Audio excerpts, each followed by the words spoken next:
Good morning, everybody, and welcome to the Nordic Pavilion here at COP28. And welcome also to the audience that follow us online. My name is André Jamholt. I'm a senior advisor at the Nordic Council of Ministers in Copenhagen, and I've been given the honor of leading this talk this morning. Underfinanced and unprepared. We have left the world exposed. We have seen unprecedented temperatures, storms, floods, and heat waves. Mother Nature is trying to tell us something, but apparently we are not listening hard enough. The next half hour, we will have a presentation of the Adaption Gap Report 2023, a pivotal document from the United Nations Environment Programme that evaluates the global progress or lack thereof in addressing the critical adaptation needs in the face of climate change. We will look at the findings of this report with a particular focus on the persistent challenge of insufficient financial support for the climate change adaptation initiatives. And I have the honor of presenting Henry Neufeld, Head of Impact Assessment and Adaptation at the UNEP Copenhagen Climate Center. Henry is currently leading the UNEP CCC's work on climate risk and transparency in adaptation, and is the chief scientific editor of the UNEP's Adaptation Gap reports. You also have 20 years experience in international research and or for development and policy advice on climate change and mitigation and adaptation. So you are more than qualified to give this presentation. Henry, the floor is yours.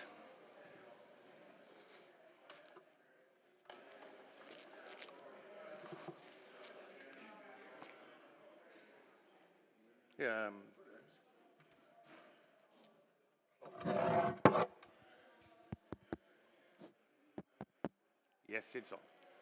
Yes. Okay.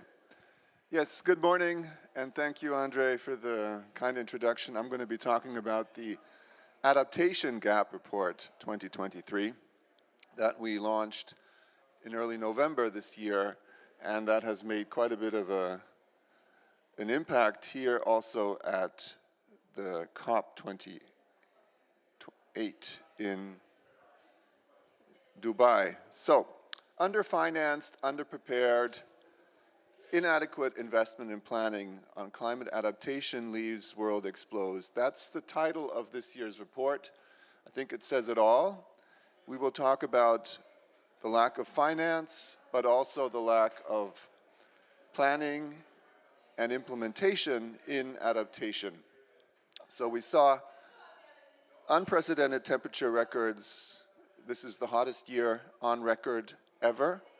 Devastating storms, floods, droughts, and heat waves all over the world, in China, the US, Canada, Europe, and a persistent multi-year drought in East Africa that is leading to hunger, famine, and migration.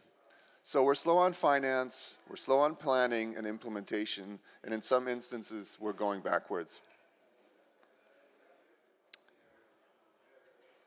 As the upper figure shows, progress in adaptation planning is plateauing.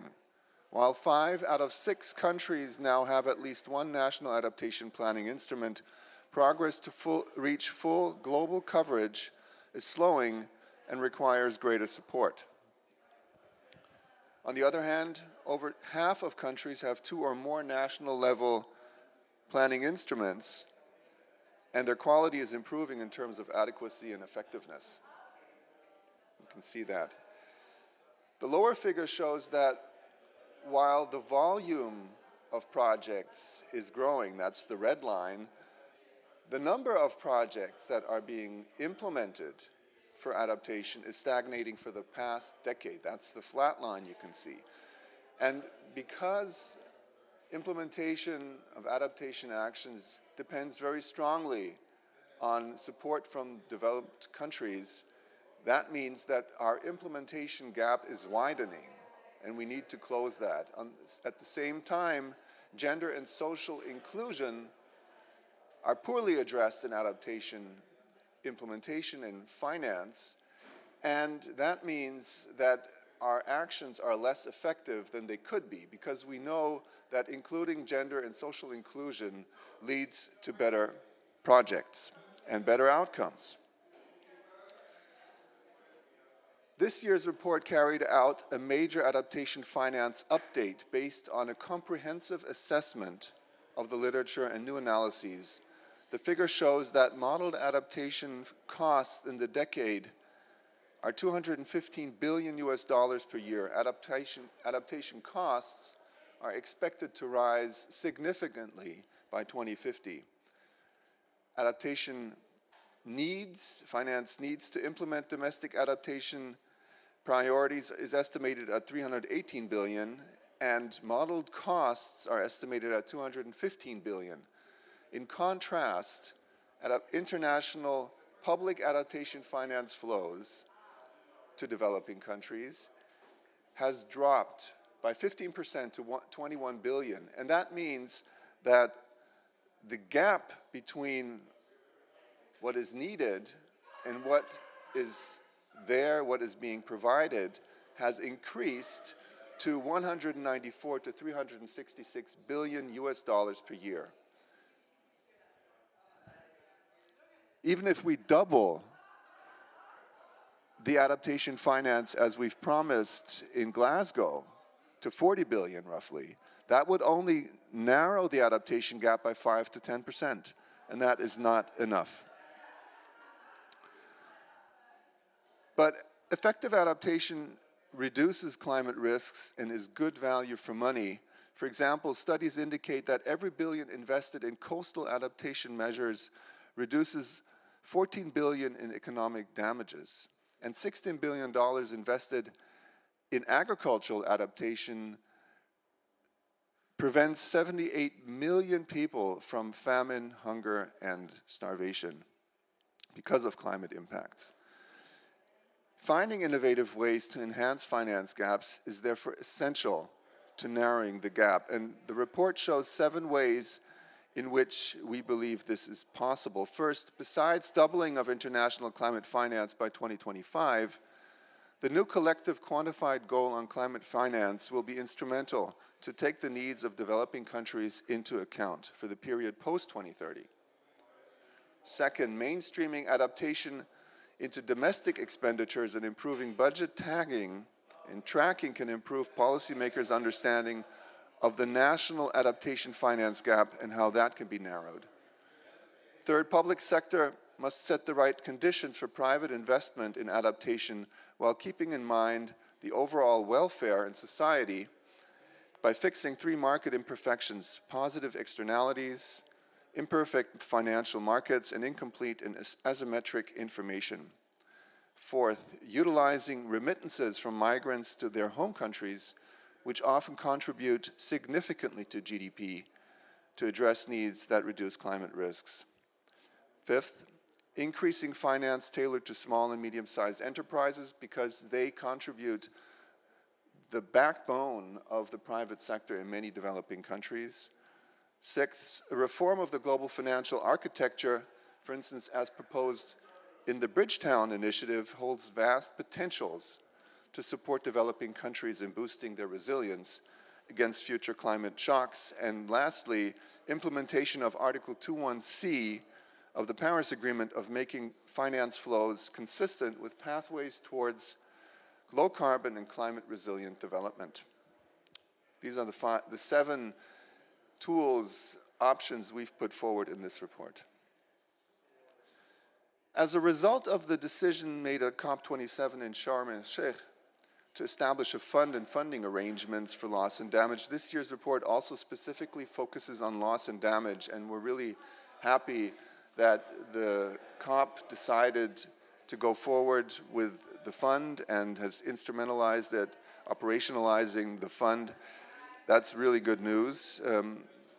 because a recent study indicates that the 55 most climate vulnerable countries in the world alone have experienced more than $500 billion in the past 2 decades, and these costs and damages will rise steeply in the coming decades, particularly in the absence of strong mitigation and adaptation action. As the figure shows, the report identifies multiple ways of addressing the residual risks before, during, and after climate change events, and including economic and non-economic losses and damages. But many uncertainties remain regarding the financial needs to address loss and damage, and this requires urgent attention. While the new Loss and Damage Fund will be central to mobilizing resources, other innovative funding sources must be found to reach the necessary scale. Besides grants, insurance, and concessional loans, this includes exploring innovative sources of finance such as marine shipping levies, aviation levies, taxation, debt relief, debt swaps, special drawing rights, and others. In conclusion, despite clear signs of rising climate impacts worldwide, adaptation is slowing when it should be accelerating. First, the adaptation finance gap is widening and is much greater than previously estimated. Second, progress in adaptation planning and implementation is plateauing rather than showing the urgently needed acceleration. And third, without strong investment in mitigation and adaptation action worldwide, losses and damages will rise steeply in the coming decades, particularly for the most vulnerable. This will also constrain today's youth and coming generations from shaping a livable future with opportunities for all. COP28 must be the moment the world commits fully to insulating low-income countries and disadvantaged groups, such as women and indigenous peoples, from climate impacts. Thank you very much for your attention. Thank you, Henry. Give him a hand. So, yeah, we got entangled in wires here. But please have a seat, Henry. And I think I'm going to start with asking you some questions, and then hopefully we will have a lot of questions from the audience. So, Henry, first of all, why has the number of adaptation plans stagnated? Do you have any answers to that? Why it has stagnated? Is it ignorance, laziness? Just clarification. Adaptation? Adaptation, sorry. Yes, thank you. What did I say? Adaption. Ah, sorry, adaptation. Adaptation. Yes. Or English. Okay, so why has that stagnated, the plans for adaptation? There's a saturation process going on. I mean, you can see there are new tools, instruments, national policies, laws, strategies, bills coming on regularly, but the number of countries that still don't have a single national plan necessarily declines with time. So we have 85% of those countries now with at least one national planning instrument in place. But from last year to this year, there's only been a 1% increase in countries that still don't have anything going on. And these countries tend to be the most vulnerable. They often are fragile, conflict-ridden, and half of these countries now are in the process of developing such plans. So we will see in the coming years that these countries will also be included in the countries having such plans. But the other half still has no instruments and no plans. We don't know anything about their processes internally in developing such adaptation plans. You also mentioned that the volume or the size in adaptation plans has gone up, but the volume or the numbers has gone down. Why don't we see an effect of the size? Is it the volume or the numbers? What's most important? both are important. So you're referring to the implementation of adaptation actions, and their number has stagnated with variation over the past decade. Whereas the volume, as we could see, the amount of money invested in these actions has increased, and that is largely because of the green climate funds coming online, and therefore increasing the volume of action to address adaptation significantly. So the projects that the Green Climate Fund supports are typically much bigger. Now, are they more transformational in reaching the underlying drivers of vulnerability that are so strongly connected to adaptation, or the lack of adaptation and resilience to climate impacts? That we will only see in the coming years when these projects are terminated, and then we can assess them in terms of their outcomes. So we don't know yet if this is having a strong effect or not, but the projects are getting bigger, yes. You had these 7 measures that we can take, and in that your presentation also showed us that we need to increase financial support domestically, internationally, and also from private sector. But you also talked about the need for innovative financial tools. What would be a good example of such a tool? Well, I mentioned a few of these examples, like debt for nature swaps, or taxes and levies on activities that are connected to emissions, for instance. That would be a very effective way of taking some of that profit and putting it to the use of the common good. And then I mentioned the reform of the global international finance architecture. I believe that to be very important, because not only is it a way of increasing the availability of funding to whole economies when climate shocks hit, and the countries which are typically debt-ridden already are basically brought deeper into a debt trap and their poverty traps, out of which it is very difficult to come out of again. So even halting the requirement to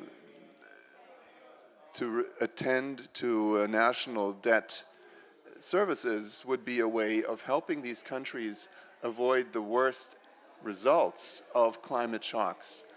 And investing some of that money into adaptation is more effective than actually addressing climate impacts, because preparing for these impacts through adaptation is much more cost-effective than addressing the impacts itself. So when you talk about the need for change and the global financing architecture, that is what you mean?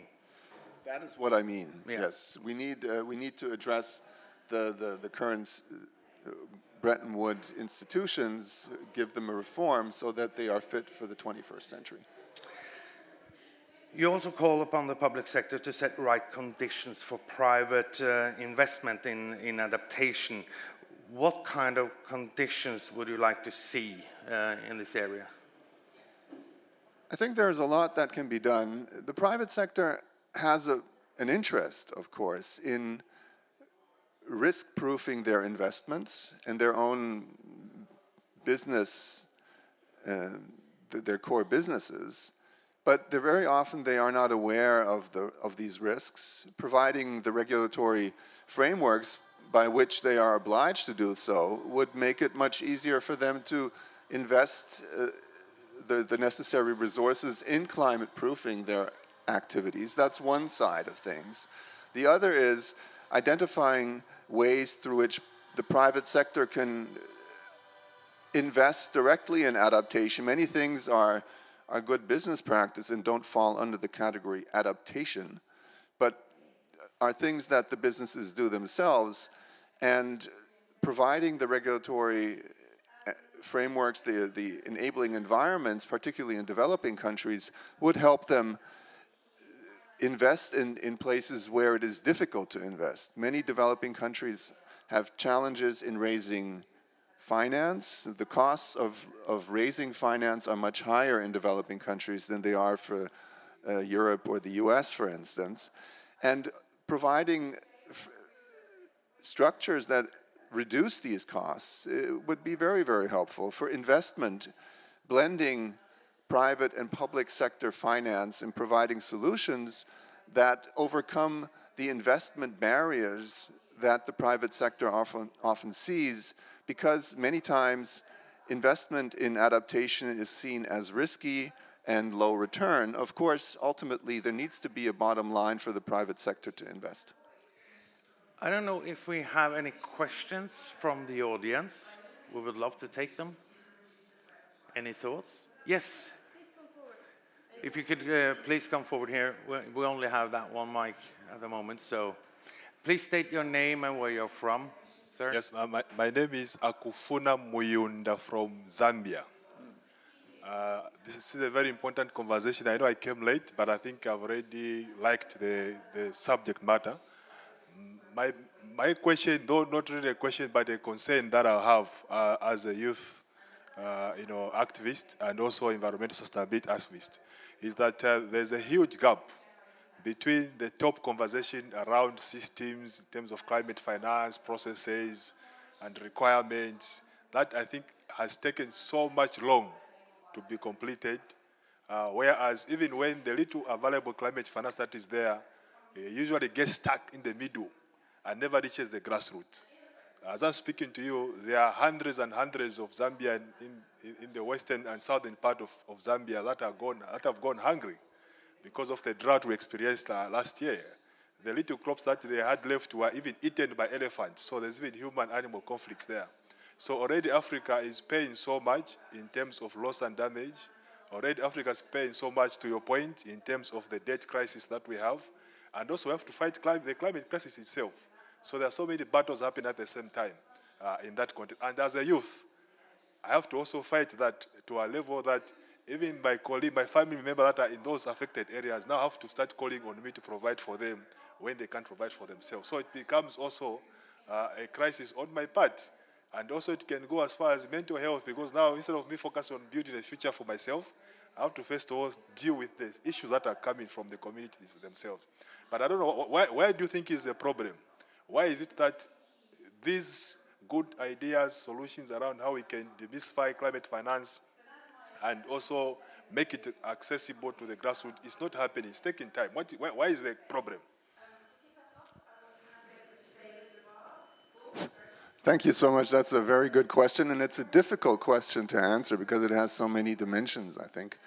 So one of the dimensions here is adaptation effectiveness, which is low, and we know that there are ways of improving the outcomes of adaptation action on the ground by including stakeholders in ensuring that it's a co-developed process rather than something that is sort of implied from the top. That's one thing that can be done, and many other things that are necessary to improve adaptation effectiveness. That doesn't immediately answer the question of why the money doesn't reach the grassroots so quickly. And I think there is of course a certain concern of those who give funds as to accountability and being able to say that the money has reached the right places. There is, in the public discourse of the donor countries, and I'm talking about the public finance investments now, that this money needs to be well spent and it needs to be accountable. So you need to find instruments through which to channel the funds to the grassroots. Boundary organizations that have good credibility can help here. I've been in a session together with a bank in East Africa that provides loans and grants to smallholders and different organizations, grassroots organizations. So providing that connectivity between the funding sources, banks that have the capacity of distributing the funds effectively to at those at the grassroots, and then giving the grassroots the opportunity to develop strategies that are more effective, I think would improve significantly the outcomes of this. Thank you. We are closing in for the end here. Is there another question? Yes, please come forward. Hi, thank you for a very interesting presentation. I was just wondering if you could maybe speak to some of the financial risks of maladaptation, given the fact that maybe being too ambitious about mitigation targets means that we will adapt for a particular temperature increase, which then can not be effective at all if we surpass that temperature increase. Could you speak a bit to that? Thank you. Thank you. Maladaptation is a serious concern, of course, and it is another one of these reasons why adaptation action isn't as effective as it should be. So many times activities are rebranded, which are development-oriented, are rebranded as adaptation. And if you don't look at the context within which adaptation interventions are taking place, there is a strong risk of maladaptation. One side is you have upstream, downstream effects, which, let's say, is you carry out an adaptation action. Let's say you're building a little well to improve irrigation upstream, but downstream you will have an effect on the population that is deprived of the water afterwards. So this could be a maladaptation for those in the vicinity, and we can think about these things at different scales. Investment in hydro power plants, for instance, could have maladaptation effects downstream because they change the water course, and multiple other ways. Another dimension that we need to consider is time. So if we don't think about future climate change, our adaptation initiatives might be short-lived, and they might lead to interventions that are not responsive to the future climate change. So considering multiple scales from local to national and different temporal scales is one of the, or two of these main reasons why maladaptation occurs. There are many others. Lacking adaptive management, lack of integration and co-development with the stakeholders, lacking the investment in local capacity, just to name a few others.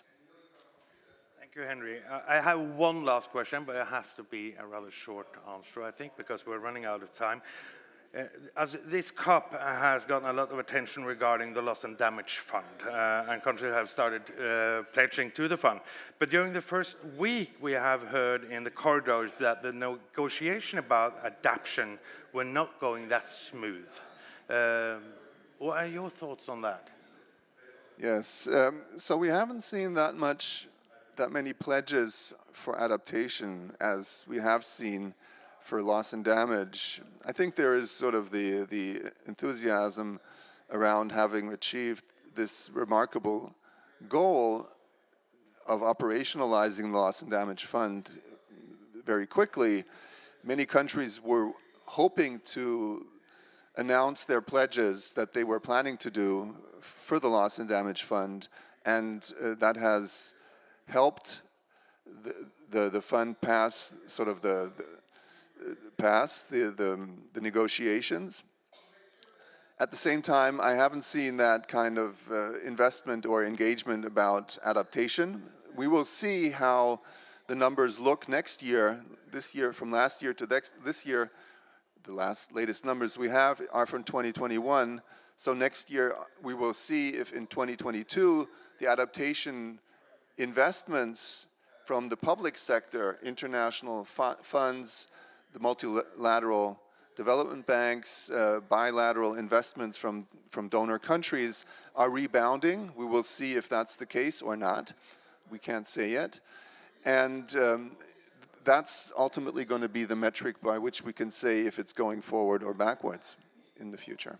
So I can't make that decision yet. But there is a danger, evidently that some of the loss and damage, some of the money that would otherwise be invested in adaptation is now going towards loss and damage, and that would be a bad outcome, I would say. Thank you. Thank you, Henry. I would also like to say at the end there, but that later today we will also hear about Nordic initiatives and the recommendation on mainstreaming climate adaptation at the local level, and that's from the Nordic Climate Adaptation Conference. So that would be at 11:45 for those of you who want to attend then. Henry Neufeld, thank you for attending our stage here at Thank you very much Pavilion. for having me. Thank you. Give him a hand.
Welcome everyone to hear the Nordic Talks this day. It's a pleasure to have you here, everyone with us live, everyone home, online, and everyone listening this afterwards as a podcast. So my name is Akseli Roubari. And I'm Hanna Höjer. And we are the Youth Climate Delegates of Finland. We're very honored to have this session here today, and we have a very interesting speaker with us. So, Honorary Mark Kohuanko, representative of the Pangasinan Province in Philippines House of Representatives, who is also the first elected chairman of the newly created Committee for Nuclear Energy in the country, and also member of Energy, Higher and Technical Education, and Economic Affairs Committee. So during this session, we will be talking about perspectives in the Philippines and in the Southeast Asia region, and also Nordics regarding different themes as climate change, biodiversity, and energy matters. It's a pleasure to have you here, Mark. Yes, thank you, Akseli. It's a great honor and privilege for me to be invited by you. Good morning, Hannah. Nice to meet you. And I look forward to a very fruitful discussion. Awesome. So we're very happy to have you here because obviously Philippines is a bit of a unique country. Yes. You're a country formed by over 7,600 different islands. Yes. Not to brag, Finland has over 200,000 islands. Oh, wow. Your islands might be a bit more majestic than ours. But in any case, it's a very unique country. Do you mind sharing with us how your country is affected by the climate crisis? Well, the fears of sea level rise is the biggest threat. So, like in my my district, the capital town of the province of Pangasinan, I'm building now a seawall along the beach to help protect against potential. Actually, right now during high tide, during the easterly winds, the water already goes to the highway. So maybe we need to. That will be the big threat to the Philippines. We have a lot of low-lying land that would be flooded. So we need to take lessons from Holland and see how to mitigate these issues. Yeah. So do you see these effects every day in your life in Philippines? Not yet every day, but it's encroaching. And then also there's the typhoons. No, we got hit with a very powerful typhoon a few years ago. So many people died. There was a, what do you call this, when the tide goes up because of the vacuum of the typhoon. So, storm surge, right? And that was deadly. So these are the things that we suffer from. That's horrible. I feel like in the Nordics it's maybe easier to escape the effects of climate change. Yeah. We don't have to, obviously we face some effects as well, Yeah. but not any deadly effects yet. Yeah. So it's a good reminder that this is really an existential question. The other atmospheric effect is a prolongation of cloudy weather because we are on the western side of the Pacific Ocean, where the ocean air condenses before going north, going the clockwise along the Pacific Ocean circulation. So all the condensation is in our region. So it also gets worse. No? So when solar insolation is down, agriculture is also down. I think that's very, very interesting to hear and to give a perspective of how it is in Philippines. So I was wondering, in your work as a representative in the House, so how have you been acting with climate change? What kind of legislation have you been doing? Yes, I am not, I would not claim to be, by any stretch of the imagination, an environmentalist. I feel that the Philippines is the least responsible for global warming and climate change because our per capita carbon footprint is tiny. We are 1/50th the energy consumption of the average American, for example. So we are not to blame, right? Although we bear the brunt. Having said that, my thrust is to push for cheap electricity so that my country could emerge from poverty. I feel that per capita energy consumption is the number one driver for a better economic outlook for a country. So if we are going to expand our electricity supply, and it happens to be clean at the same time without extra cost, then that is the solution that we want. And I see that in nuclear power. So since 2007, August of 2007, it was not on my mind, but I was defending the budget of the Department of Finance as a vice chairman of the Committee on Appropriations. And they told me, the Department of Finance told me, sir, our debt for the Bataan nuclear power plant would be fully paid this August. So 2.12 billion US dollars, fully paid, and 699 million of that was out-of-pocket interest. Why out-of-pocket interest? Because we never ran the plant because of political reasons. So ever since, what was the consequence of not running that nuclear plant? We became 55% coal, imported because we have no indigenous coal. So we have a little of gas, so now we are 20% gas, so 75% fossil fuels. So, but that is running out, and we will soon be importing LNG. Now, how can a poor country compete with rich countries of Europe, China, which has started cornering the market, buying forward for 50 years, 28 years in some cases, Korea, Japan, Taiwan, we cannot compete. So I think if we try to escape the confrontation on the competition on buying these fossil fuels, we could get a much cheaper energy cost, and that is nuclear. Very interesting. Okay, if you think of being here at COP28, is there something else still that you would hope that the decision makers here would understand about your country, about the Philippines? Yes, we have the same economic circumstance as Japan. They also don't have their own indigenous coal or indigenous gas. And when they shut down all their nuclear plants after the Fukushima incident, I've read some accounts that their import bill for fossil fuels increased by $30 billion a year. So that is a huge national wealth export. And we cannot afford that in the Philippines. You know, we have 120 million people. And we only have a capacity of 22,000 megawatts total. So 75% of that is fossil fuel. That's around 16,000 megawatts. So according to our National Economic Development Authority, by 2040, we need to double or triple that. The big question is, will we do it with coal and gas, plus wind and solar? The thing with wind and solar, you cannot get away from coal or gas because you need the backup.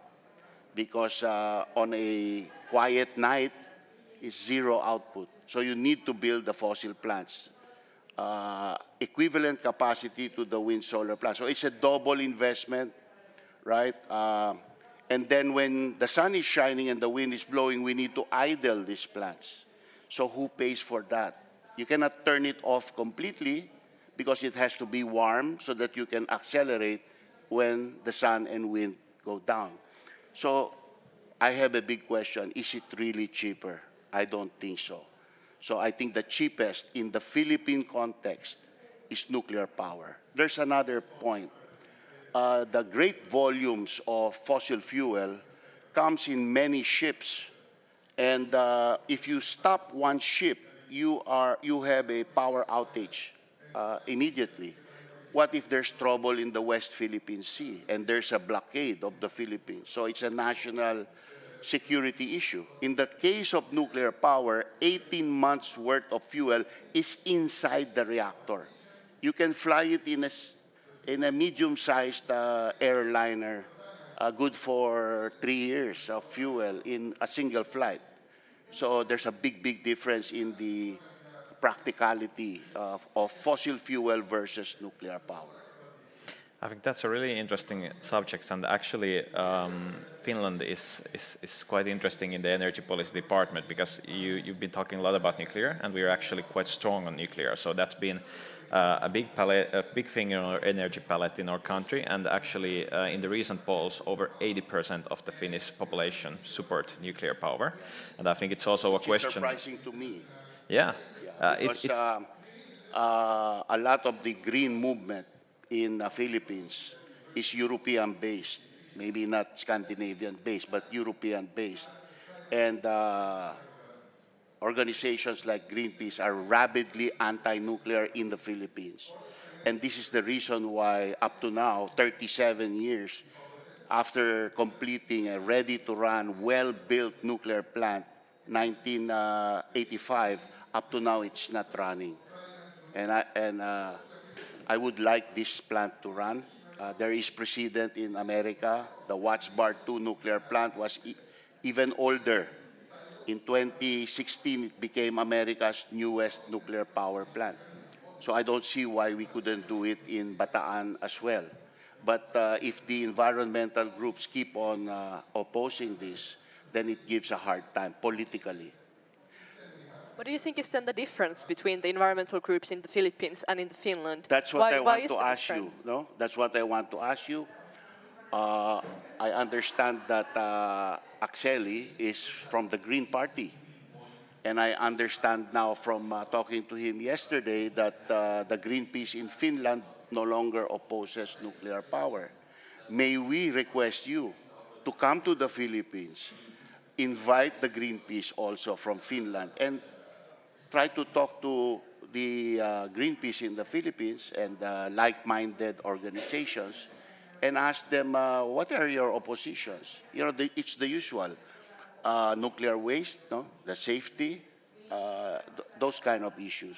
Radiation, which I all have answers for. After 17 years of being a pro-nuclear advocate, I have been able to practice the answers and they come automatically. But still, these people are hardline. They don't change their mind.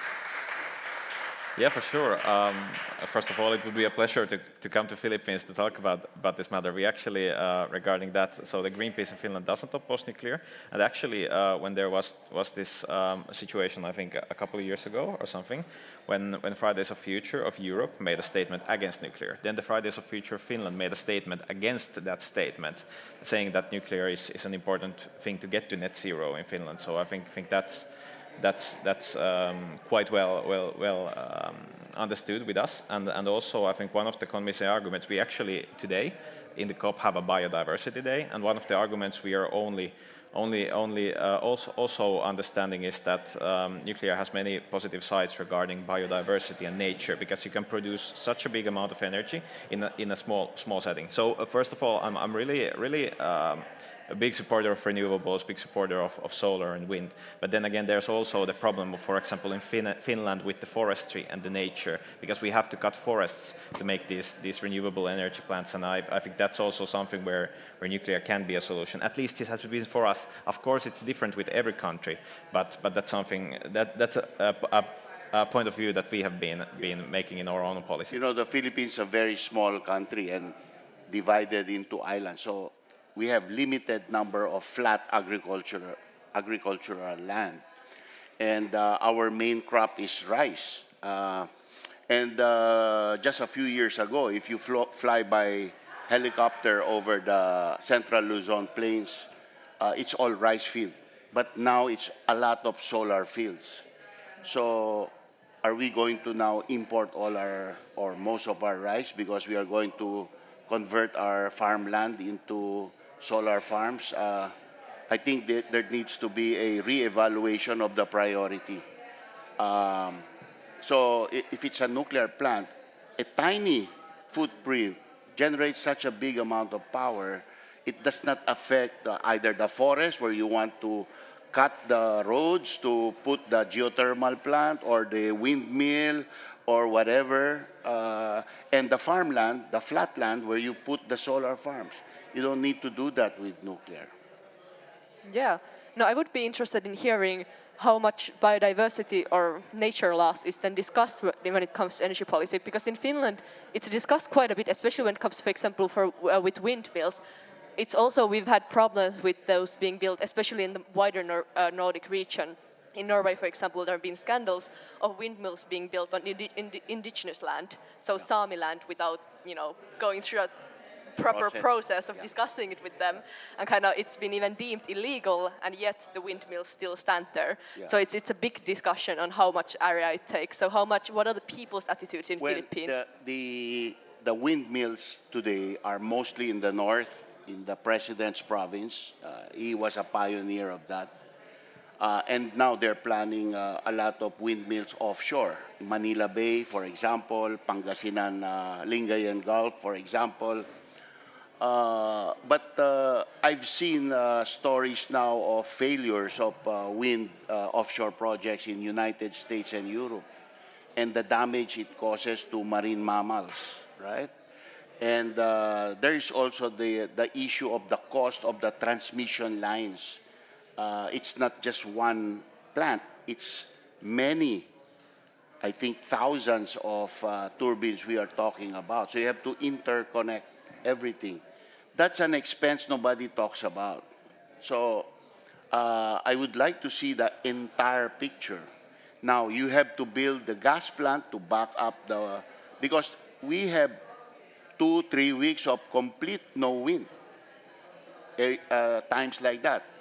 What are you going to do? You need a backup, so you're going to build a gas plant. So what's the total cost when you add everything together? Nobody's looking at it that way. Yeah, so that's very interesting. Regarding biodiversity, so as I said, it's Biodiversity Day in COP28, and I would like to dive a bit deeper into that subject. So could you, Mark, tell us a bit about the nature in Philippines? How is it like? Yeah, we have the most beautiful corals, I think, in the world, especially in the central Philippines, Palawan, southern Philippines, in Sulu. Really pristine. We have national parks that you are not allowed to even drop anchor to avoid disturbing the corals. No? So these are areas that I hope will remain pristine for future generations. So as far as the land biodiversity, I think we are so crowded. We have been encroaching on the forest for so long. Like the Philippine eagle, it's an endangered, it's the biggest eagle in the world. It's an endangered species. But the government, the Department of Environment and Natural Resources has a conservation program, and we've been able to multiply, but artificially, the numbers of the Philippine eagle. The tarsier in Bohol, no? It's a special animal, a small, like a monkey, looks like a monkey. They eat insects. And this is also under threat. So it's people encroaching on their habitat. So if you start putting more energy sources in the habitat, then you will accelerate the encroaching. You need small footprint, high density energy sources so that you do not have to interfere with the land or the area of these animals.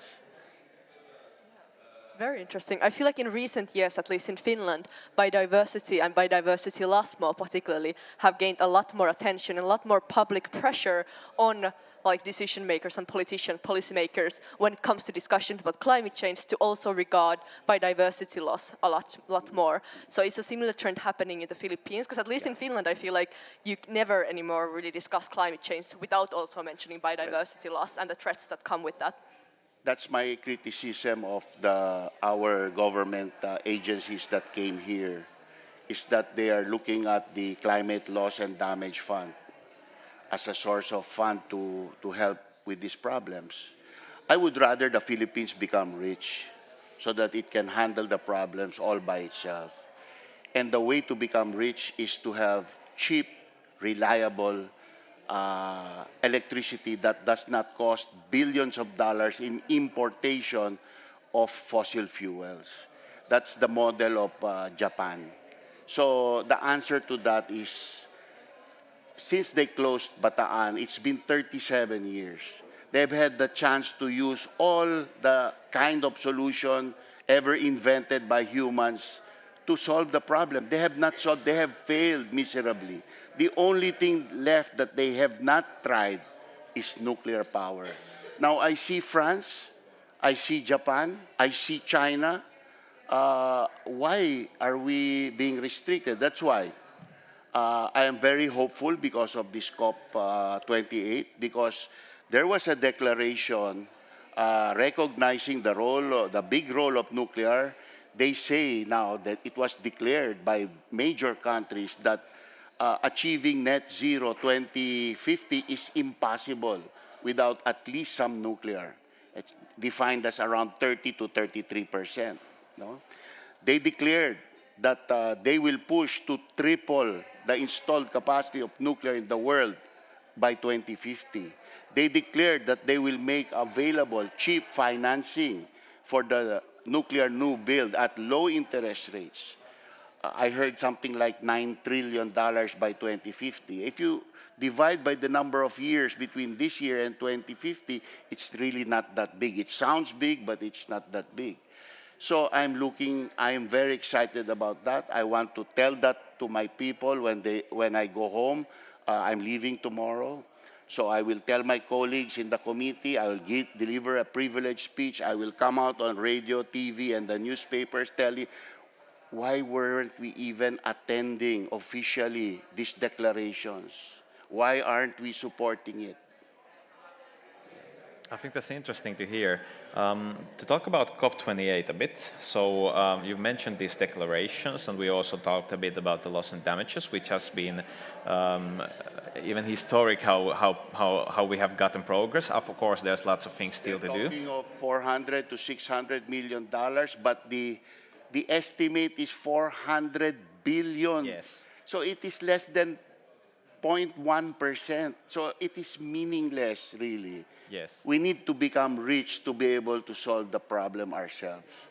So you believe that the solution is not only the loss and damages fund, but it needs to come from your country. Invest in these developing countries so that they have cheap electricity, so that they can, instead of being a slave to electricity, make electricity their slave to make their lives better. Interesting. So if we think of concrete resolutions of COP, what decisions do you hope we would then make here if loss and damage is not the answer? What do you wish would be decided upon here? Yeah, for example, USA, there's a political issue about building nuclear right away. Then use USA money to help build in the third world, in Africa, in ASEAN, in the areas of the world that are poorer, that have a very low per capita consumption of energy. Those are the targets. Those are the priorities in the world. Yes. So to go to a bit more personal level at this point, I'd like to ask you, Mark, how old are you? I'm 66 years old. And how long have you been in politics? I've been from 2001 to 2010. I was three-term congressman, and then I returned in another district in 2022. So I'm on my fourth term. We have three-term term limits. You're only allowed 9 years straight. My wife ran for re-election in 2016. She had 2 terms as congresswoman, and I ran for governor, and we both lost. So that was a painful lesson, but lessons were learned, and I went to the district of my opponent's family, and I beat them in their home turf. Yes. Yeah. So what triggered you to go to this career path to become a politician? What matters were the ones that you really wanted to solve? Well, my father always told me, you're complaining and complaining. If you want to, better you stop complaining and you do something about it. So that was 2001. I was a businessman. I manufactured automotive parts for export to the United States. But after I ran for office in 2001, I gave all of that up in 2004 so that I could concentrate on the legislative work. I only picked up on energy in 2007. So I've been, and that completely made me single-focus politician. Only nuclear power is what I've been pushing since 2017. Of course, my parochial concerns, no, development of my district, roads, flood control, agriculture, but on the national level, only one topic: energy independence, fossil fuel independence, economic liberation through cheap electricity. Interesting. Just out of curiosity, may I ask, what were you complaining about then, back in 2001, if your dad told you to stop complaining? So many things, because I was fortunate enough, privileged enough to be born into a wealthy clan. My father was an agriculturist, he was a banker, he was an industrialist. So that's how I got my affinity for things mechanical. When I grew up, breakfast, lunch, and dinner, my playmates were engineers. I spent my idle time in the machine shop of the cement plant that we owned at the time, in 1966. So that's how I got my they call it uido in Tagalog. You know, when you know how to play a musical instrument without a formal lesson, right? So in terms of things mechanical, I have that I think that knack. So I'm a high school graduate. I did not finish school, but I think I read a lot. I research. When I don't know something, I ask experts for the answers, and that's how I put things together. That's really, really important to really listen to the science and make science-based decisions. So I'm happy to hear that. So you talked about that after 2007, your single focus became energy and climate issues. So what was the thing that made you wake to the climate issues, to the energy issues? So when did you become Energy concerned with climate? Because in 2013, it was predicted that we would have an electricity supply crisis. And our electricity supply price has always been more than double the neighboring countries of ASEAN. We are always the highest price in ASEAN. I think it's because we don't have any indigenous fossil fuels. We have to import everything. So I said, 2007, I said, we paid for this $2.12 billion.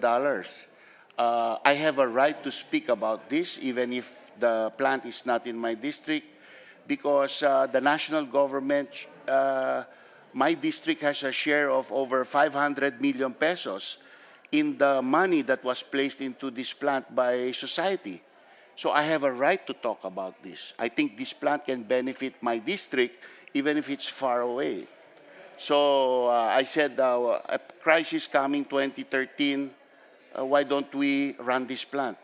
So I filed a bill for the commissioning of the plant, and I had 185 co-authors, a majority, but I ran out of time. When my wife won as Congresswoman, she filed a similar bill. She had 220 co-authors, so even more. Then Fukushima happened.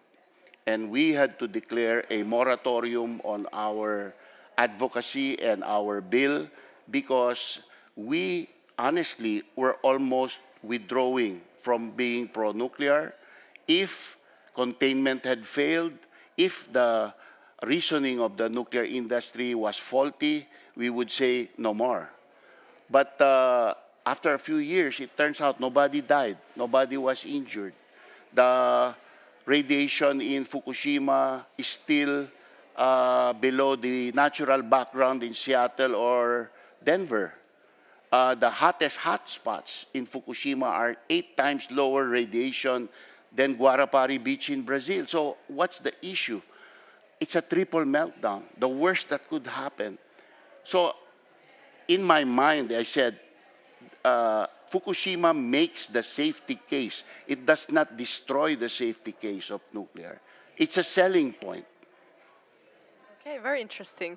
Okay, so again, if we think of the Nordics, I feel like the Nordics share a lot of values when it comes to the climate crisis. We have a lot of very similar opinions, similar policies, similar trends and attitudes. So having been in office and working on this for so long, how do you view the trends related to climate change in the wider Southeast Asian region? Well, so do the countries share a lot of attitudes? Have the trends been similar over the years, or? our neighbors all have fossil fuels. Indonesia, Malaysia, Thailand, Vietnam has coal. Vietnam, we used to be ahead of them. We have more people than Vietnam. We are stuck at 22,000 megawatts per year. They're already 3 times more. They're around 68,000 megawatts, but coal, right? So they will not. Greenpeace went to Vietnam. They had the nuclear program. Greenpeace convinced them to do wind. They ended up doing coal. And then Greenpeace was silent about it. I don't understand why. But this is what I can say. ASEAN, if any member gets nuclear, everybody else will want it too, because they don't want to be left behind. So if the Philippines goes nuclear, I think there will be a lot of greening in ASEAN because everybody will want nuclear, and nuclear is the most potent to green. You get fossil fuel independence, but you get clean and green for free. You don't have to spend for it, and that's the magic. Okay, so I think now we're approaching the end of the panel soon. So usually when we discuss matters related to climate change, we are seeing lots of catastrophes all around, and people are very rightly worried and scared for their lives. But I usually also like to think about the ways that we are moving forward and what gives you hope and optimism to keep the action going on, because you need to have some hope, you need to have some sense of getting things through to have the motivation to carry on, and when you get that, then it builds up. So I think that's important to me. So I'd like to ask you, Mark, what is one thing that brings you optimism regarding climate change? Again? One thing that brings you optimism or hope. I was able to, since I won, I've been campaigning for social license in the town, Labrador, in my district, which is beside the ocean and has an elevation so we can be tsunami proof. And there are 10 villages in this town. I've spent over 10 hours in each village, immersing with the people, discussing, explaining to them nuclear. And we now have 65% of registered voters wrote a letter to us saying, we know nuclear is controversial, people say it's dangerous, but we think it's safe. We think it will be good for our town. We are inviting nuclear entity or the government to locate nuclear plants in this town, but we are asking for something in exchange.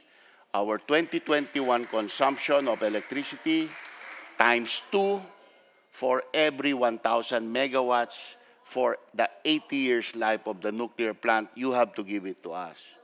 So I think they believe that if their town has the cheapest electricity in the Philippines, then in industry, business will locate there, they will create jobs, and the town will boom.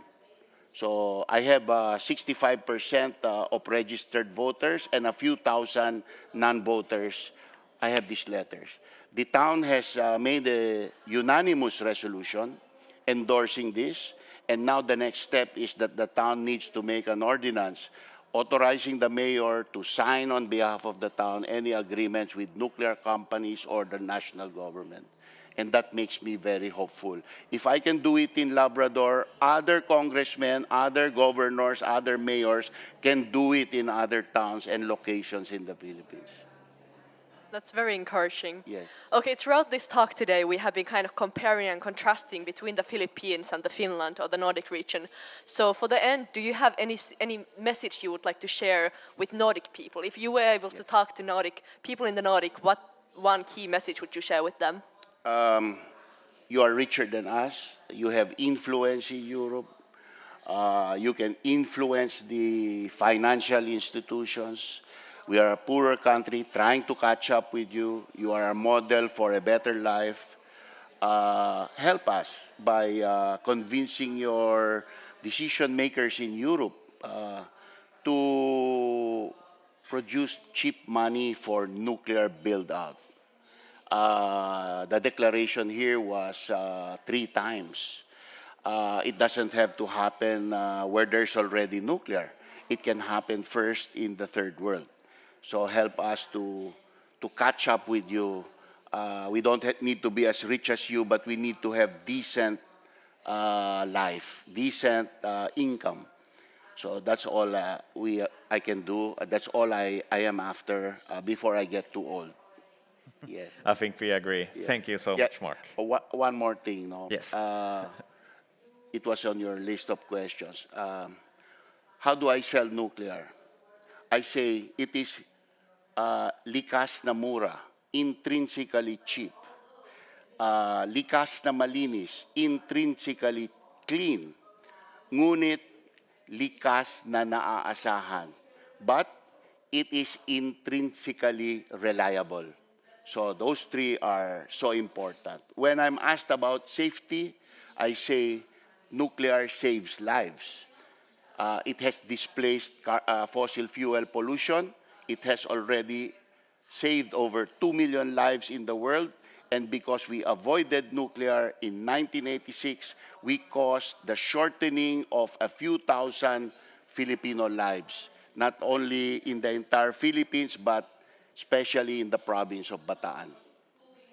Those messages are a very good conclusion to this discussion today. Yeah. So today, in this fascinating discussion, we've gotten to hear about biodiversity and its intersections with energy policy, and in particular nuclear. And we've had a very interesting comparing and contrasting going on between nuclear and wider energy policy in Philippines versus the Nordic region. It's been very fascinating. Thank you so much for the speakers. Thank you so much for our audience. Thank you for the people online. And a warm thank you also to people listening to this podcast. Thank you. Thank you so much.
Hello everyone, welcome to the Nordic Pavilion.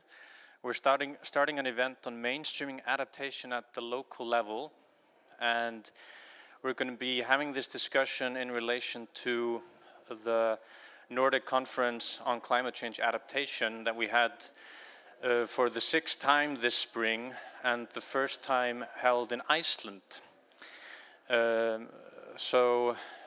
My name is Magnús Agnesar Sigurdsson, and I work in the Ministry for Environment, Energy and Climate back home in Iceland. But it was the Icelandic Met Office that really organized this conference, and they did that with the good support and collaboration with the Nordic Council of Ministers. So we're really happy with the conference, and we've already introduced the results from the conference once at the European Climate Change Conference, ECA. That went really well, and we're super excited to talk about adaptation in this context today here at COP28. Dr. Anna Hulda Ólafsdóttir, the head of Climate Services and Adaptation at the Met Office, was supposed to be with us here today, but sadly she wasn't able to travel because of family reasons, emergencies. So I'm here in her place and happy to take her place, but sad that she isn't with us. But I'm going to talk about the format a bit. We'll have a panel here later, and I'll introduce our excellent speakers when we start that part of the event. But we'll have first 2 speakers, and first allow me to present Karen Elleman, the Secretary General of the Nordic Council of Ministers, that's going to open with some remarks. Thank you, Karen. Thank you. Thank you so much. And so good that you can step in and be flexible on a very short notice. So it's going to work out fine, no doubt about that. And also from my mouth and from me, a warm welcome to the Nordic COP28 Pavilion here in Dubai. It's really a great pleasure and also a great honor to be able to actually introduce today's session on mainstreaming climate adaptation at the local level and the role of national and regional authorities and Nordic cooperation. The year 2023 has been a year with unprecedented number of alarming climate change records. Against the backdrop of the past year's summers and autumns, extreme weather events, we all know that, forest fires, droughts, floods. That's why, and not only because of that, but also because of that, the Nordic Council of Ministers put enhanced focus on how the Nordic countries can work together to actually improve preparedness and strengthen the resilience of our region. The topic, of course, was a very high priority at the latest Nordic ministerial meeting that was held here in November. Over the last years, the Nordic cooperation has facilitated the sharing experiences on climate change adaptation and measures to be used in our Nordic region and beyond. A Nordic network has advised and helped addressing a variety of shared challenges. And through our Nordic cooperation, we have looked into how transboundary climate risks could affect our societies. And this work has also helped us to identify common approaches on how to address such risks. Such approaches, which you will also address here today, can also be of inspiration and knowledge sharing well beyond the Nordic region, and that's of course why we are here.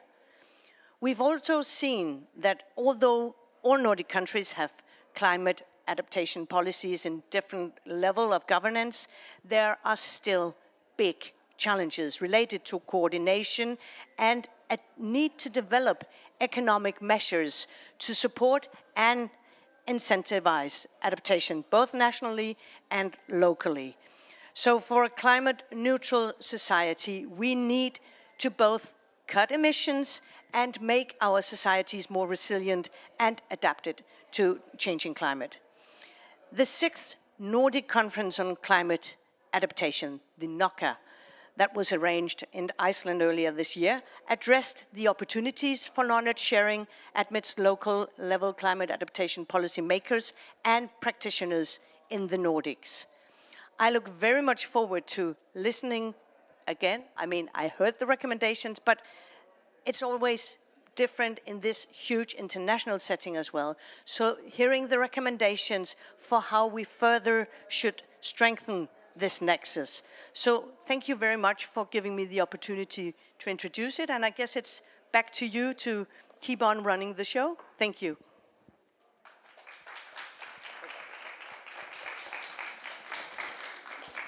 Thank you, Karen. Yes, and we'll start by looking a bit closer at these recommendations that were coming out of the conference.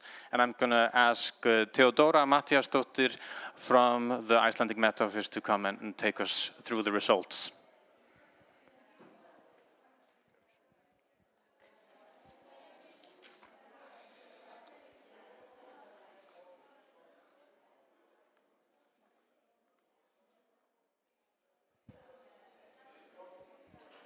Thank you, Magnus, and thank you, Karen. Welcome to our event. It's nice to see so many of you here. As mentioned, the event is inspired by the results from the 6th Nordic Conference of Climate Change Adaptation that took place in the spring. And my name is Theo, and I work at the Icelandic Climate Services and Adaptation Center at the IMO, and along with Anna Hilda, who sadly couldn't be here, organized and summarized results from the conference. So today I will briefly introduce the key findings from the conference before... Oh, do you have different slides?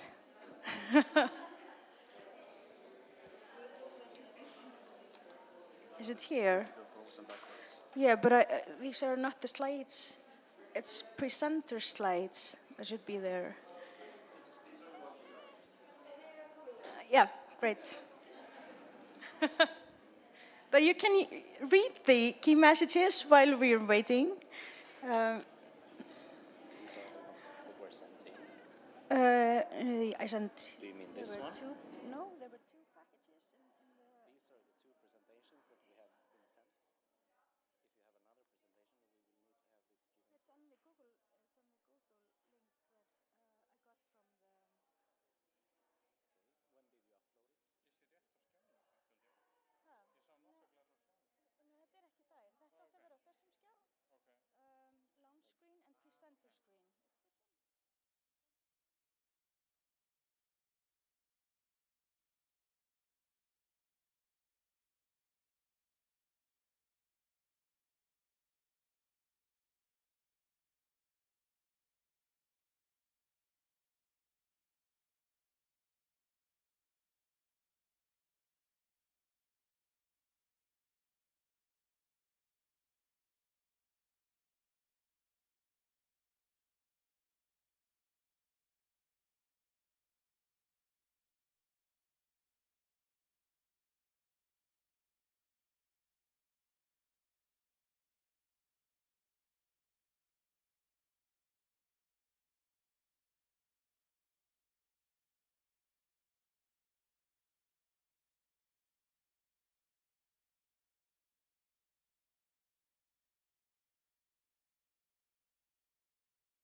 Okay, let's see. Yeah.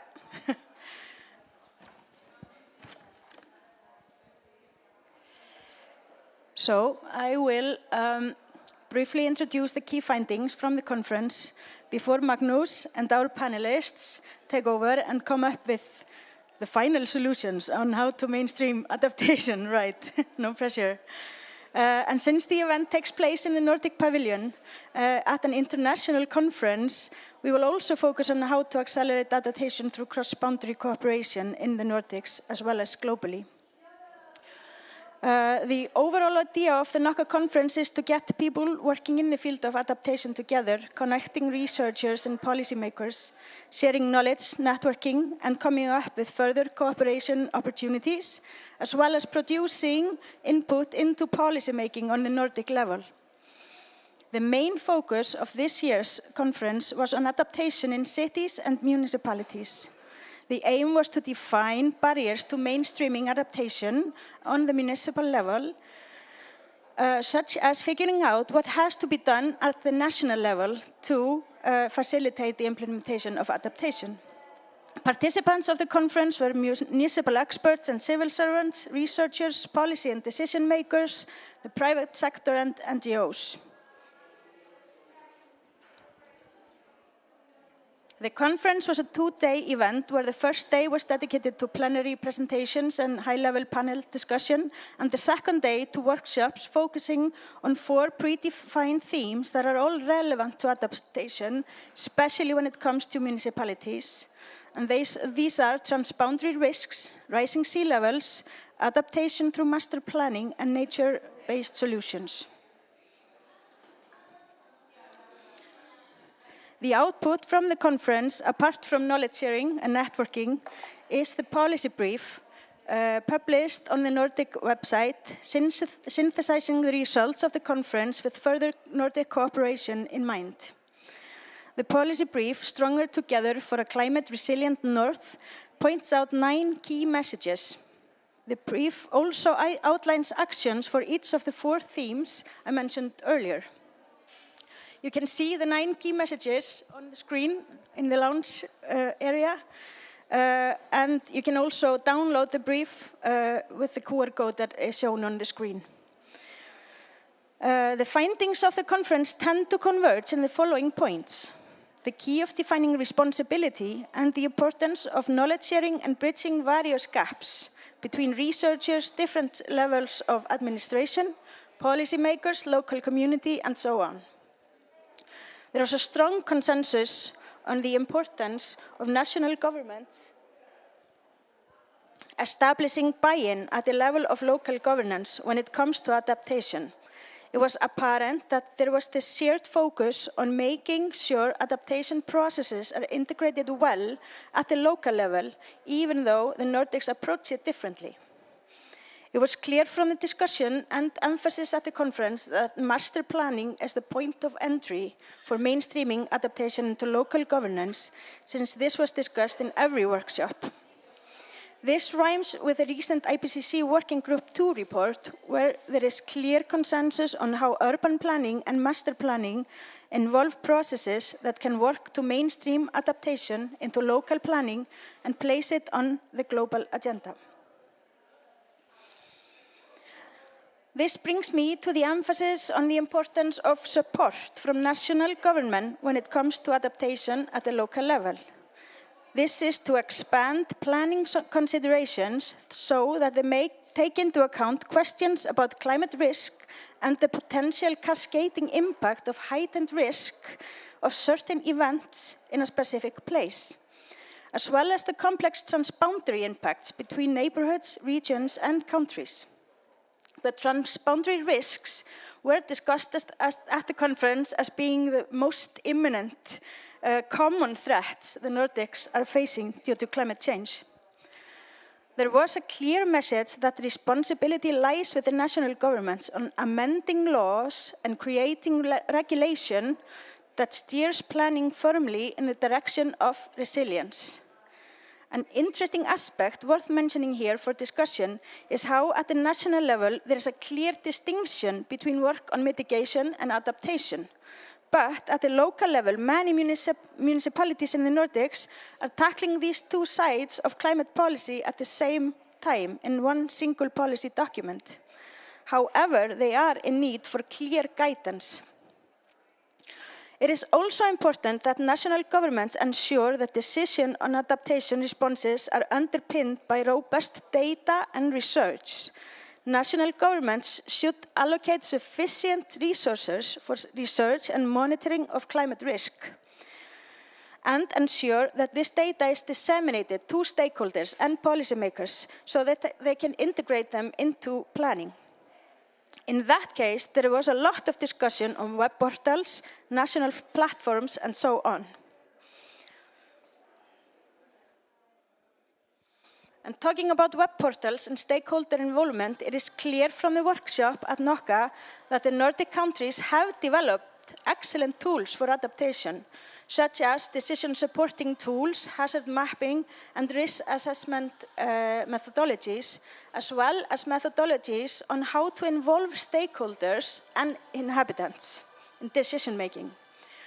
When collecting the results from the workshops, what we found was that well-prepared and coordinated, hands-on, fun visual workshop with background information introduced for solving real-life cases that participants can identify with are a really good way to bridge the gap between complicated science and practical solutions.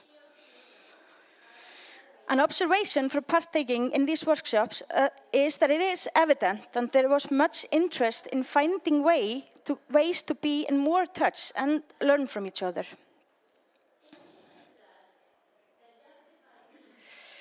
Yet another highlight that we draw from the conference is that the Nordics are facing many common challenges, but are tackling them differently. By scaling up, Nordic knowledge sharing could leverage adaptation measures locally, nationally, regionally, and globally.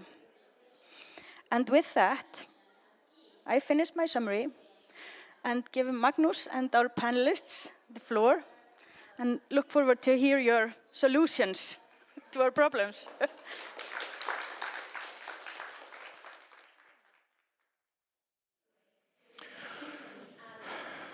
Hello, everyone, and thank you, Theodora. Now we're shifting gears and going into our panel discussion.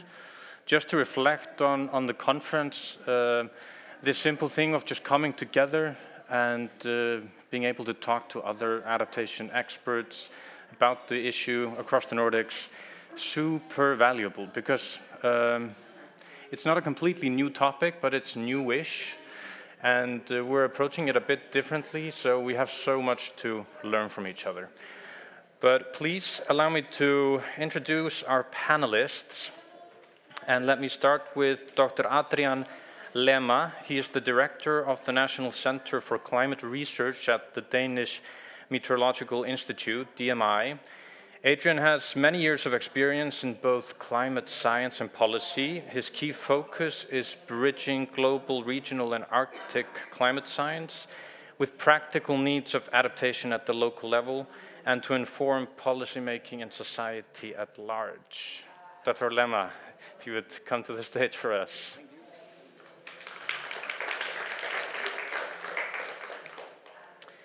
Next, we have Anna Salminen, who is Chief Specialist at the Ministry of Agriculture and Forestry in Finland, focusing on implementing the climate policy on the land use sector, both nationally and on an international level.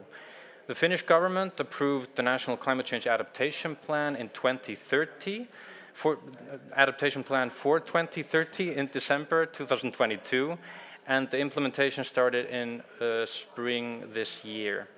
Anna is participating in the negotiations here on implementing the climate action on agriculture and food security as head of the EU issue group on agriculture, forestry, and other land use. Anna, please welcome.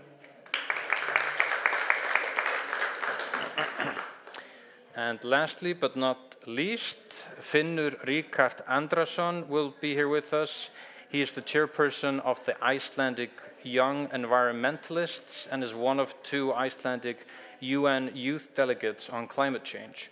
He has taken on various leadership roles in the youth climate movement in the past few years and has represented Icelandic youth at several international climate conferences. Finnur has carried out research on nature conservation and ecosystem restoration and just graduated recently with a marvelous thesis on the topic. Finnur, welcome to the panel.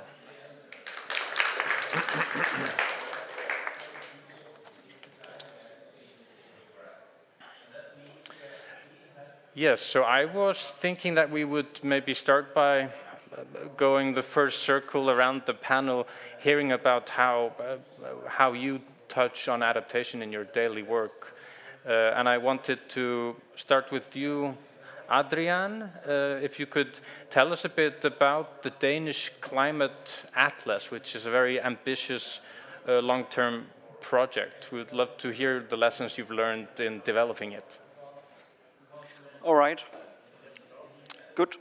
Thank you so much, and thank you very much for the invitation to a very exciting event. I think very important as well, because I think, as you said, and as the General Secretary said, there are critical needs to cooperate in this area to move forward. So I think I'd like to touch upon, to start out, on the recommendations that we just heard on the bridge. And I actually think there are a number of bridges that we need to cross. So the first bridge we need to cross is that from the global level to the local level. And that sounds trivial perhaps, but it's actually a quite big task. So when we know that we have IPCC work, which is the fundamental scientific basis that we all need to act on, we have 10,000 or more pages of very technical and difficult stuff. We contribute to that at DMI and other places, of course, but we need to translate that into something that is useful at the local level. So how do we do that? We first start with the global assessments. They are in grids of 100 kilometers. Then we use regional models to go a bit lower to 10 kilometers, but still to be useful for a municipality in a Nordic country, we need a much higher scale, and that's what we do in the Climate Atlas. We go to a 1 kilometer grid. So we know what will the climate look like in the future, exactly where you live. So this is the key task we need to do first, that is to bridge the global and the local. And that's a scientific effort, but it's also a communication effort. And I think that's the second bridge that we need to cross. That is, how can we ensure that science and practitioners are meeting each other at that bridge? And the way that we have gone about it in Denmark, at least, is that we have developed this climate atlas using the methodology I just explained before in the global to local, but really putting the scientific basis out there for anybody to understand. And when I say to understand, it's not because people are not clever enough to understand it. It's simply because it's extremely difficult. And it is extremely difficult because there are so many different parameters of the climate change issues that needs to be understood and internalized in the policy making. And that requires a dialogue. That requires, first of all, that we explain what is the scientific basis to practitioners, so practitioners can internalize it and use that in policy making. It also requires a dialogue for the scientific area to investigate and put the resources into the right things at the right time. So it doesn't matter if I focus on sea levels, if what's really important in a Danish municipality is rainfall. So that dialogue is extremely important. And then the third bridge, before I move on, is a bit harder to explain, but in the same area, it's really bridging the understanding of what are the risks and what are the risk appetite. So when I'm the scientific advisor to the Danish government on climate change issues, and when I go to the national level or to a municipality, they'll ask me, what do we need to prepare for? What is the climate change that are going to affect us? What do we need to adapt to?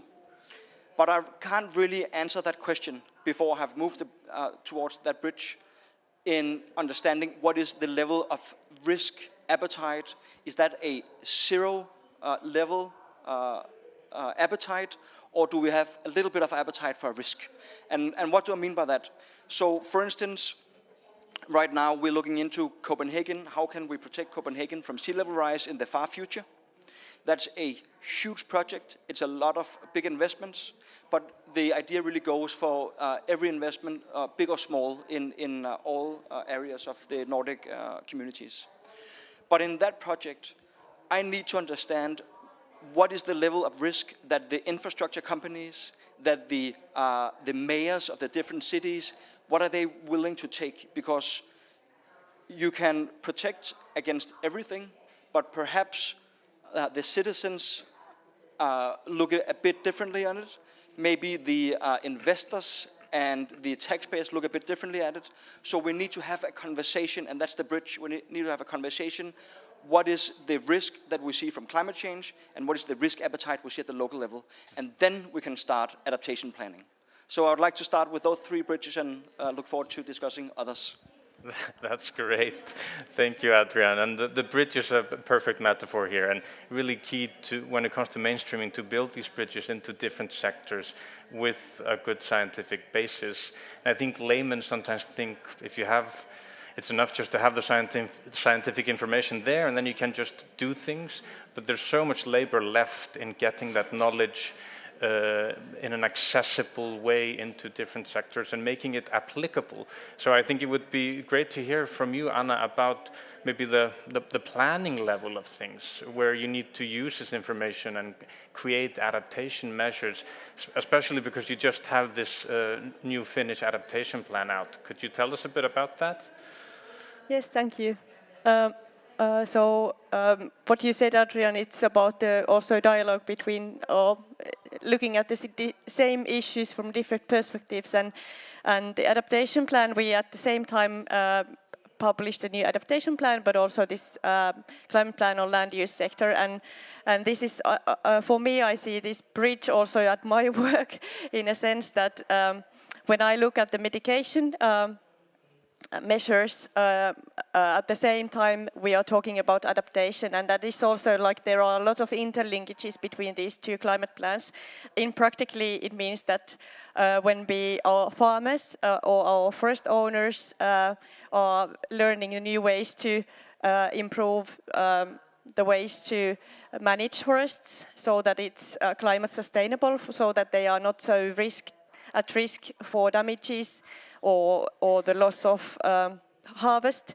That means that these same methods also in many ways are useful for more carbon sequestration and less emissions of the farming practices.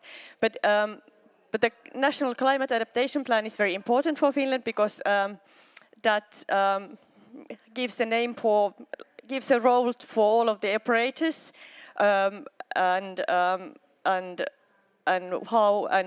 sets the target how we can be more resilient, and I think that is also something we should be looking at more closely, that when we talk about resilience we should also have the climate aspect always included in it, and I think this it's always as it is for the EU useful to have this kind of planning processes that is the discussion what is important, and the process where you actually learn how in many ways our municipalities or our regions what kind of aspects of adaptation and what kind of risks they identify and what kind of measures are needed to be more climate resilient. So now it's the phase where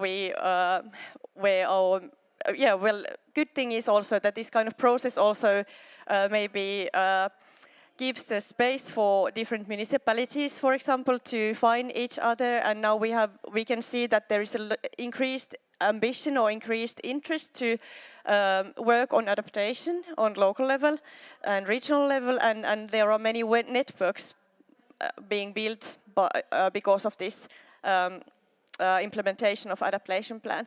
And it is also the base that now we also understood what kind of resources we need to have to assist and to support this local level adaptation practices. So we have now regional more resources for like expertise and specialists supporting the local level work. So I think the plan gives the structure for all of this work, and it is important to have the structure and also set the target. So, yeah. Yeah, thanks, Anna. And because you've been in the negotiations here, do you see like practical linkages between the local level and the planning and what you're talking about in the rooms in B1 and B8? Yes. That's what makes it fascinating, is that it can be very abstract on this level. If the question is that how to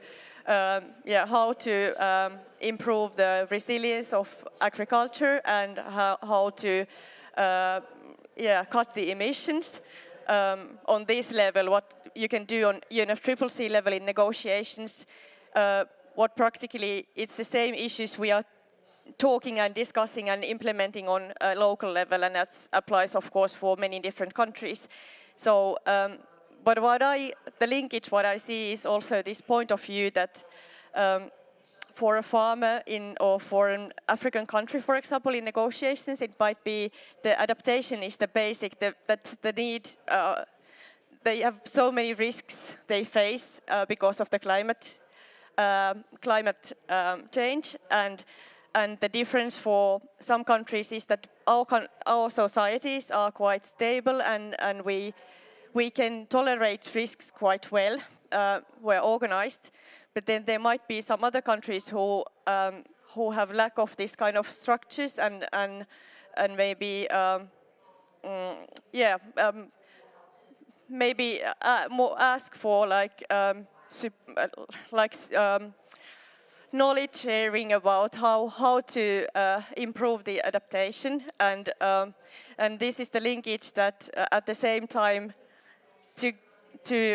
we are discussing on the high level very same issues than we then implement on the local level, and then of course we have to understand the difference, that it's always like the difference as risks should be assessed on the local level, on regional level, and they should be also the methods how to should be on the local level, and that is also something we try to understand.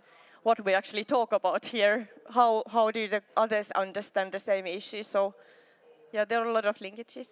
Yeah, that's a key question, like where the risk ownership is, who's supposed to own the risk and think about it. And in some way, we need to all think about it, but it's also important that somebody is responsible for making the decisions on risk.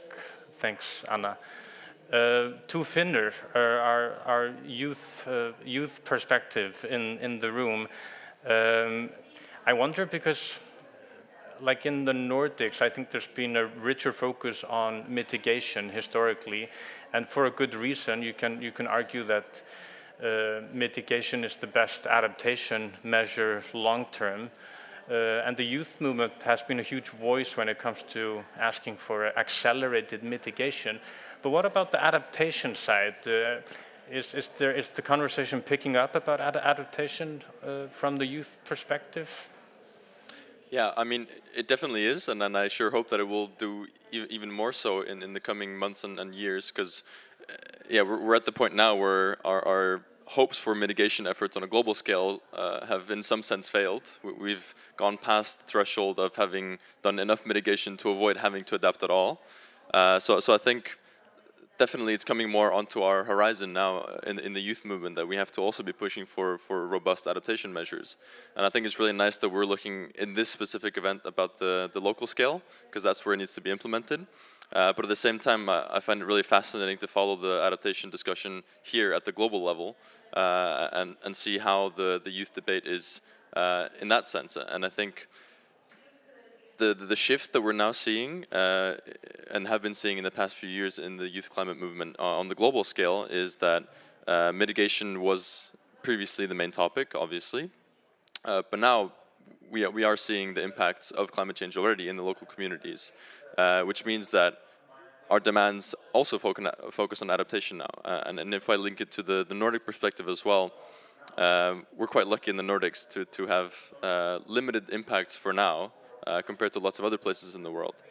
So what I think is important is to link the local scale to the national and to the global, So as much as we in the Nordics need to focus on the local scale, we also need to realize, and that's something that came really interestingly out in the results of the NOCA, is transboundary risks, that the Nordic countries are impacted by the impacts of climate change in other countries. So I think it's really important now that we as a youth movement and all of us who are passionate about adaptation, that we raise this on the agenda, that adaptation in the Nordics can't be only within the boundaries or the borders of the Nordics, but we also have to think about what's our responsibility when it comes to capacity building, to finance, technology transfer for adaptation abroad, because in the end, adaptation globally is important for the Nordics. So yeah, I think it's really nice and essential that the global youth climate movement has come to their senses when it comes to adaptation, that we have clear demands now. And then perhaps to bring it back to the local scale, the first time I thought about adaptation was about a year ago, when the environmental minister invited me to participate in a steering committee to prepare suggestions for making the Icelandic National Adaptation Plan. And that really opened my eyes to go through that entire process with Magnus and other experts on the topic from the Met Office as well, to just figure out, okay, wow, it's actually really important that we talk about adaptation as well.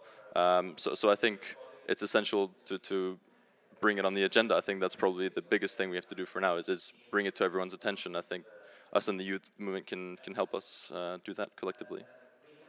Yeah, I think it's a real challenge just thinking about how we talk about adaptation with people, and I think we need to have lots of different approaches and ways to talk about it.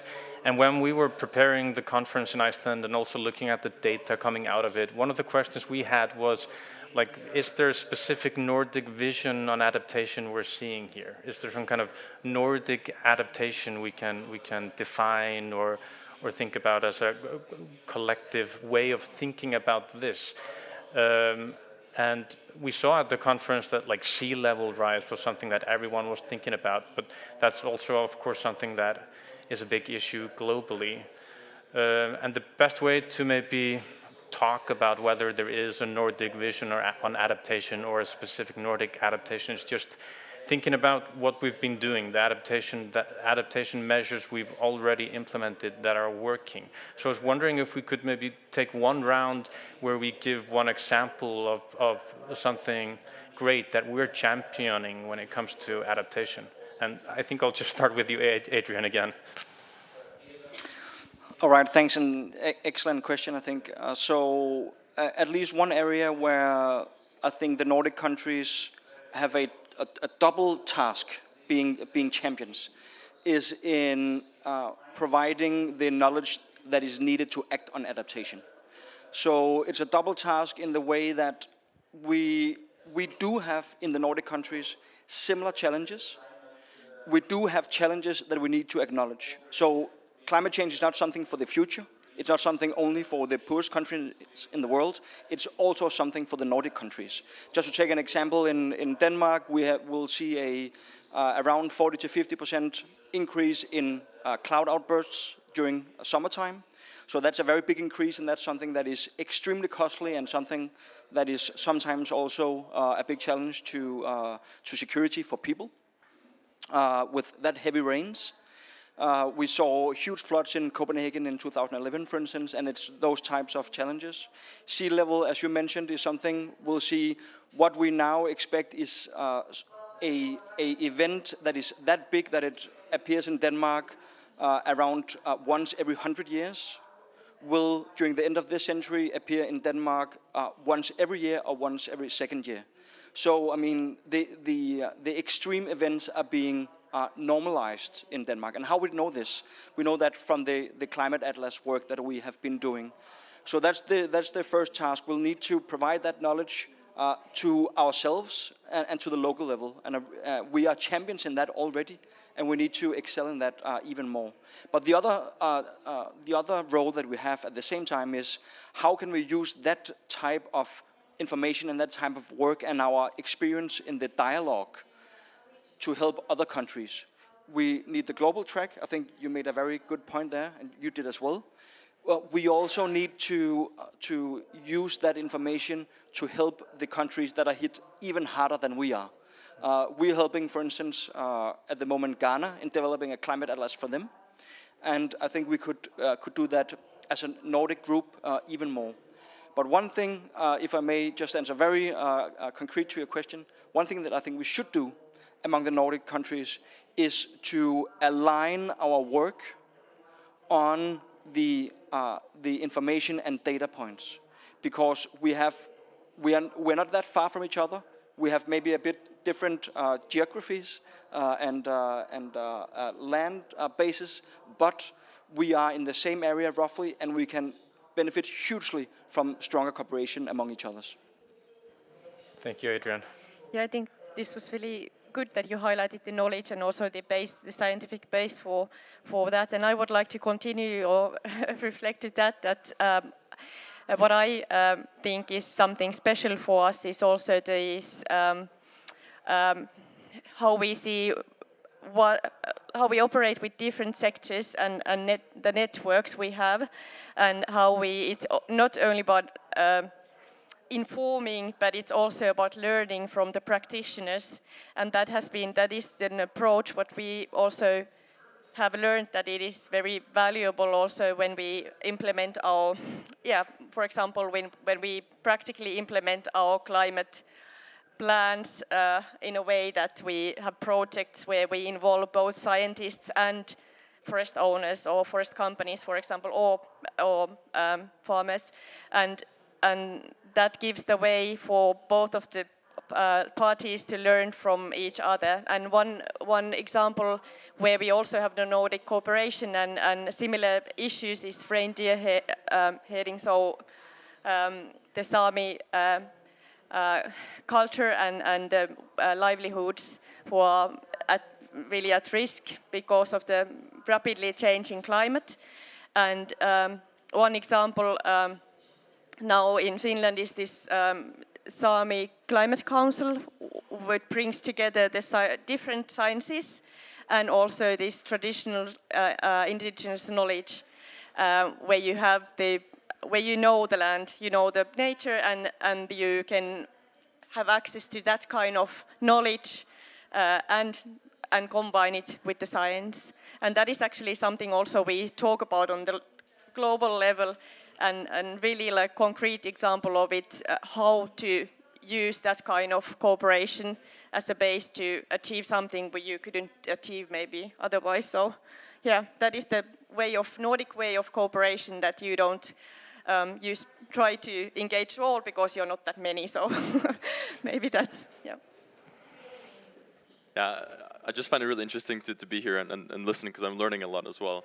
But I think two things that I've sort of been trying to champion in the past year since I started first thinking about the importance of climate adaptation is, firstly, as Magnus mentioned, and you touched upon as well, the importance of looking at climate action broadly through a holistic lens, that we're not singling out mitigation and singling out adaptation. We have to look at them as intrinsically interlinked thematic topics, and the fact that more often than not, they have positive synergies and negative synergies. So I think it's really important that we consider and assess our mitigation actions through an adaptation lens and the other way around. And so perhaps the second thing is an example of this way of thinking. Something that I've been doing for quite some time is looking into wetland restoration in Iceland. So about 60% of our emissions come from degraded land, and most of that is from degraded wetlands. So it's a huge opportunity for Iceland to reduce its emissions, is to restore all this wetland.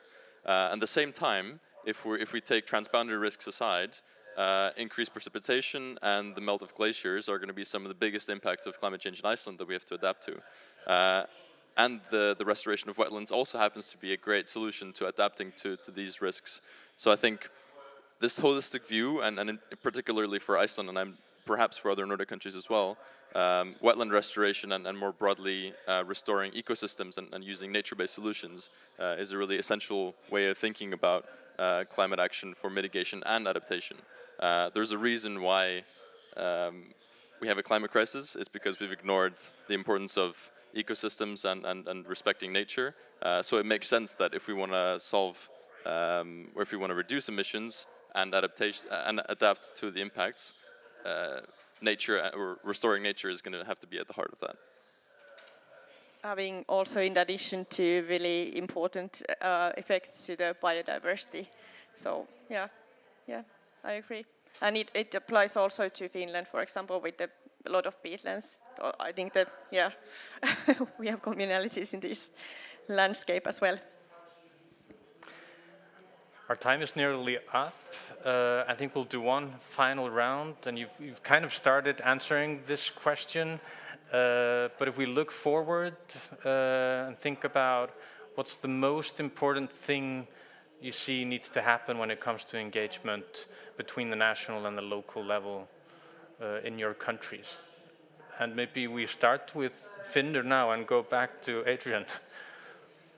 I think, I love this kind of question because I'm very action-oriented, very practical in the way I think and the way I act in my activism. I think the most important thing we need when it comes to climate adaptation on the local level and the national level is political championing. We need political leadership to put adaptation on the agenda because currently it isn't high enough on the priority list.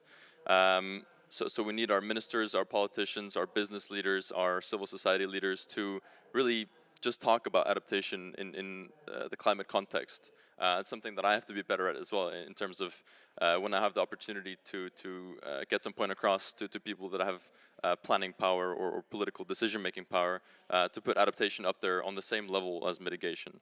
And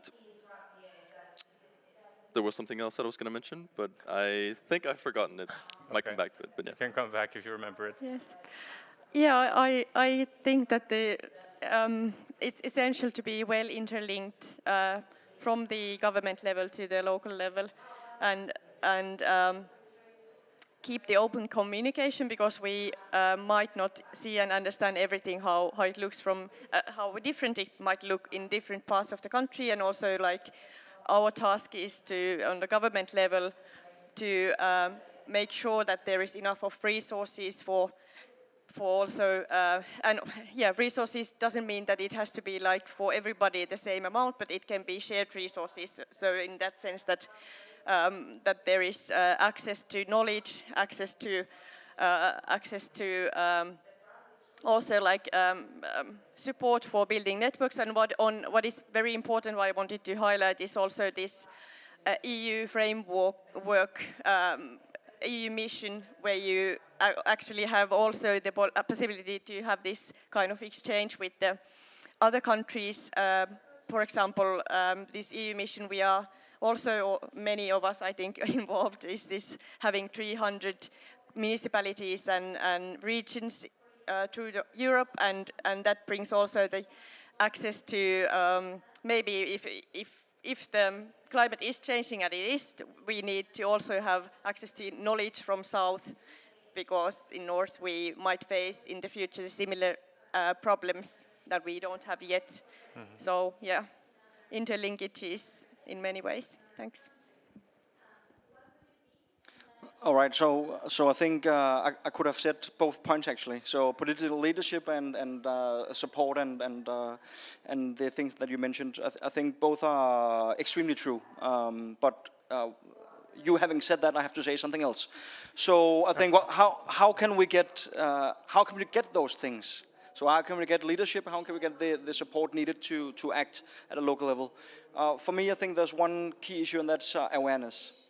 So we are dealing with a climate crisis. We are engaged in mitigation efforts as Nordic countries as well, and that is extremely important, and it should continue to be very, very high on our agenda. But one thing that we need to raise awareness about is the climate risks that are facing our countries as well.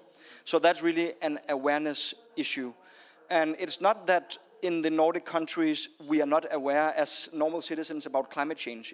That's not the problem.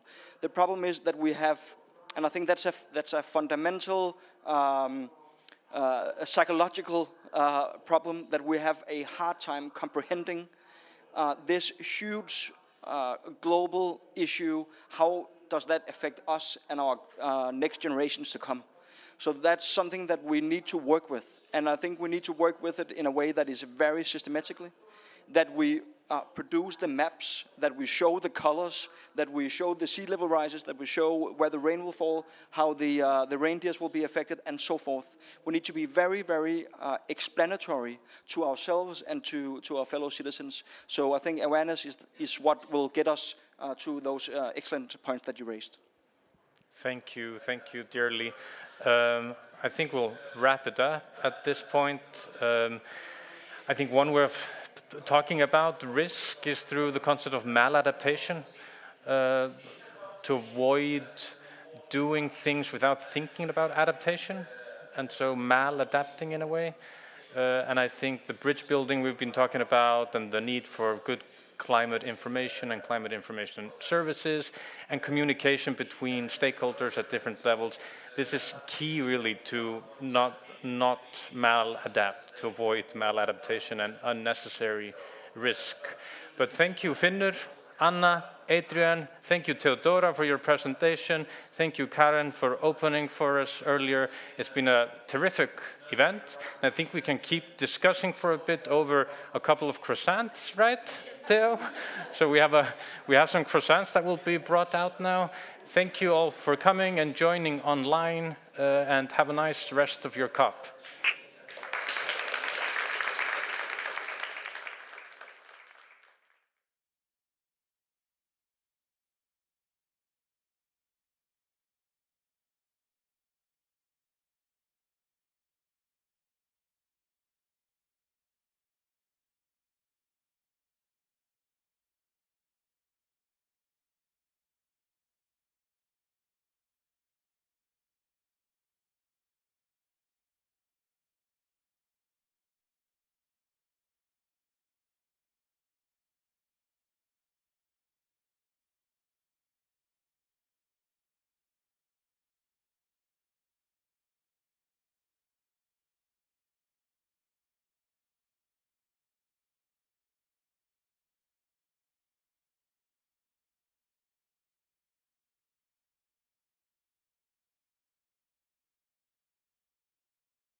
Good afternoon, ladies and gentlemen and distinguished guests. My name is Noor Yafai and I am from the Nature Conservancy. Here at the Climate COP in Dubai, we're of course talking about climate change. And today at this event, we're also talking about nature. Nature is our greatest ally in the fight against climate change. Nature and climate change are inextricably linked. Just yesterday evening, I was at an event where somebody said, climate change will decide how we live. Biodiversity will decide whether we live. Now, whatever your perspective is on that, it certainly gives us lots of food for thought here in Dubai. And today, we're going to talk with our panel about nature-based solutions and the role of nature in the fight against climate change. Nature-based solutions enhance biodiversity, reduce pollution, and address climate change, while also improving human well-being. However, research also shows that if not well thought through from the very start, improper implementation, like with any technology, poses risks for local communities, for example, with regard to their abilities and their access to land and natural resources, and inclusion in decision-making. The Kunming-Montreal Global Biodiversity Framework, which was agreed last year in December, emphasizes this inclusion, this process of including, from the very start of the process, communities and local people, and respects for the rights of Indigenous peoples, younger generations, and local communities in decision-making. So here today, in the spirit of collaborating for better outcomes in the Nordics, we will be delighted to welcome this panel involving Susanna Israelsen from the Sami Council, youth delegate from the UN, Akseli Ruvari, and Ingeborg Svala Jonsdottir, Professor of Ecology at the University of Iceland. We will also look forward to hearing from their expert perspectives, a nice combination of perspectives bringing science, human experience, and the perspectives of the younger generation together as we discuss today's important topic. But first, it's my honor to welcome our honored keynote guest speaker, Ingelun Didriksen Strøm, who is the Minister of Environment for the Faroe Islands. So, Minister, welcome to the stage. The floor is yours.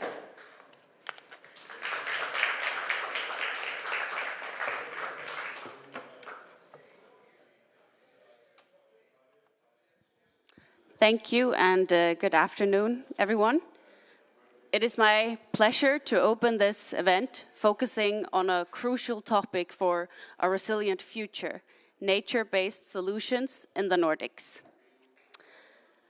Nature-based solutions cover a wide range of strategies, from reforestation and sustainable land management to urban green spaces and the protection of biodiversity. Nature-based solutions can be a third of the solution to keep climate change below the 1.5 degrees as agreed in the Paris Agreement. In a world fighting the consequences of climate change, environmental degradation, and poor human well-being, the Nordic countries have put nature-based solutions high on the priority lists of tools to achieve our goals. In November 2022, the Nordic Ministers for the Environment and Climate issued a declaration on nature-based solutions. In 2021, the Nordic Council of Ministers allocated a large sum of money to initiate 5 projects with nature-based solutions until next year. During this period, we have obtained a synthesis which summarizes what we know about nature-based solutions in our part of the world and which challenges should be solved for future work. In addition, 8 different pilot projects were initiated last year, and the applied knowledge from these projects will be published in a report early next year. Work is also being done with crop wild relatives, and 2 handbooks for the facilitation and implementation of nature-based solutions will complete these projects next year. In addition to the program with nature-based solutions, we have the working group for biodiversity, which continuously works to initiate projects that aim to strengthen our Nordic common nature with various projects also on nature-based solutions. While nature-based solutions offer numerous benefits, it's also important to acknowledge that they are not always without challenges. Competition for land resources can arise. Dedicating large areas for reforestation or conservation might conflict with agriculture or urban development needs. Striking a balance between nature-based solutions and other land uses requires careful planning and consideration. That's why it's crucial to emphasize the importance of inclusion and the respect for rights of Indigenous peoples, younger generations, and local communities in our decision-making processes. Their traditional knowledge, cultural insights, and direct connection to the land are essential elements in developing solutions that are effective and sustainable. By honoring their rights, we not only ensure equity and justice, but also enhance the overall success and also the long-term impact. In the Nordics, we see the importance of collaboration when it concerns our common nature. Collaboration is the cornerstone of progress, and when it comes to implementing nature-based solutions in the Nordics, its significance becomes even more essential. The interconnectedness of ecosystems, the global nature of environmental challenges, and the complexity of sustainable development emphasizes the need for coordinated efforts and also shared responsibility. As we delve into the discussions today, let us also recognize the urgency for global collaboration. The challenges that we face are vast and complex, and no single region can address them alone. By sharing knowledge, experiences, and resources, we can collectively work towards a future where nature-based solutions are embraced on a global scale, leading us to a more sustainable and resilient world. Together, let us pave the way for a future where nature is not just a backdrop, but where it is an integral part of our solutions, guiding us towards a more sustainable, resilient, and harmonious world for generations to come. Thank you.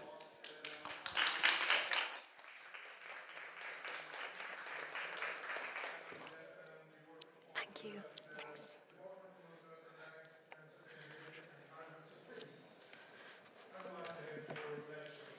Thank you, Minister. Thank you so much for framing the discussion so well and for your thoughtful approach to some of the issues that we're together going to discuss today. Let me start with a voice from science. So, if I may, Ingeborg. Hang on, we're sorting out a technical issue there. We want to give you a voice. It means we need to give you a microphone, right? So, Ingeborg, tell us what you see from a science perspective as the biggest challenges or some of the opportunities in the space of nature-based solutions when it comes to putting them into practice. Yes, thank you. Yeah, I think the framework of nature-based solutions is a very good and promising framework for putting science into application, using them, because it rests. The concept rests from three pillars: sustainable land use, restoration of degraded ecosystems, and conservation, providing benefits for humanity, human health, and biodiversity. But as mentioned, it doesn't come without challenges. And the greatest challenges that I see now from the scientific perspective is that the importance of following good standards. And IUCN, they have provided very well-defined standards that I think would work well when attending these or designing some project based on nature-based solutions. But it's very important to understand what is behind.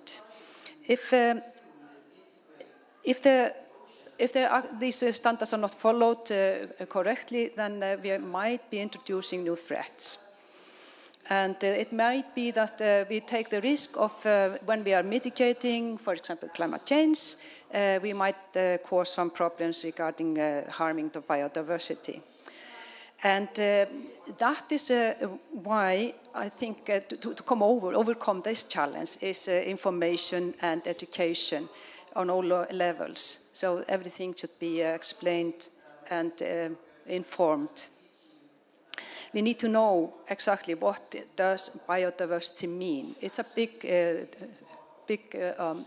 word, and it encompassing whole of life or biodiversity. And regarding nature-based solutions in the Nordic countries, if we are limiting us to that area, we have it's quite a lot of diversity. We can learn from each other, but we need to really know how to apply them in its area. And for example, we are within the Nordic countries, we have very cold climates in some areas, and research shows that carbon-rich soils are dominating, and it would be for the subarctic tundra, for example, better to go safer to take care of that soils and rather than starting, for example, planting trees, which is often the case. For example, in Iceland now there are large projects on gaining carbon by planting alien, fast-growing trees with a risk for biodiversity. This is a big challenge, to do it the correct way and really learn and base it on the local conditions in the correct way. If I may proceed, then I will just mention one thing, that the carbon markets, they are here to be, both the international and private carbon markets. And it is tempting, or actually they can be very positive for providing incentives for landowners, for example, to either use their land sustainably, restore degraded ecosystems, and even to preserve nature for biodiversity benefits. It's good and positive that they get something paid for that, but that needs to be based also on science. But the risk is that the urgency is so great that they are really not following good science. And unfortunately, we do not know exactly what is stored in our lands, how much carbon there is at risk, or how much will be sequestered based on certain activities. Just my last words at the time being is that sometimes, well, we are facing such a big task now, the climate crisis, that now is time to slow down. These were the words of a young panelist in one of the sessions I was attending yesterday. I think they are good words. Don't rush and risk other crises. Take it easy. Base it on a solid science, your actions. Thank you. Thank you. So we need to go smart to go fast is another way maybe of looking at that. We did talk earlier, Susanna, about in the introduction the need to ensure that the rights and interests of Indigenous peoples and local communities are thought about right from the very outset. As a representative yourself, may I ask, how do you view nature-based solutions? And what does that mean in practice for you and communities you represent? Thank you. And I could introduce myself. My name is Susanna Israelsson. I work for the Sami Council at our Arctic and Environmental Unit. I am born and raised in northern Sweden, so the Swedish part of Sápmi. Grew up in a reindeer husbandry family. We're still active within the reindeer husbandry. So I wanted to start with talking about the customary sustainable use of indigenous peoples as we safeguard most of the world's remaining biodiversity. While biodiversity is declining globally, the IPBES, Intergovernmental Science Policy Platform on Biodiversity and Ecosystem Services, have reported that biodiversity is in fact declining, but less rapidly in lands and areas managed by indigenous peoples. Indigenous peoples, we are leaders in sustainable use and conservation. And as we heard in the introduction, the Montreal Kunming Global Biodiversity Framework finally duly recognizes this. For the first time in a global environmental agreement, the recognition and the role of indigenous peoples and our land rights are recognized properly. For indigenous peoples, we live with nature. Nature is at the center. We are not above or below it. We are an integral part of nature, an integral part of the territory and the environment. Nature is not manipulated only to obtain economic benefits, and we understand and include those non-economic and intangible benefits, such as culture, identity, and spirituality that are related to nature. So we are used, in my culture, we are taught since we are children that we only borrow the lands from our grandchildren. That is how I have grown up, and a central value of the Sami people.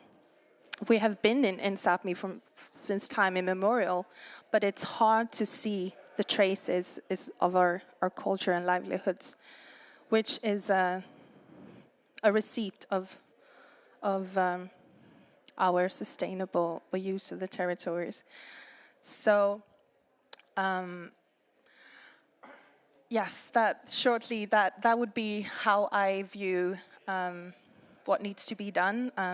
We need to recognize and properly implement all these decisions on how to together work to sustainably use our resources, and that requires the full and effective partnership and participation with indigenous peoples to find the best local solutions, because we are the masters of customer sustainable use. So I can stop there, and I could talk more about it later. Thank you, Susanna, for speaking from the heart and bringing your knowledge and wisdom to this discussion. Something Susanna just said that really, really will stay with me, I think, forever. We only borrow the lands from our grandchildren.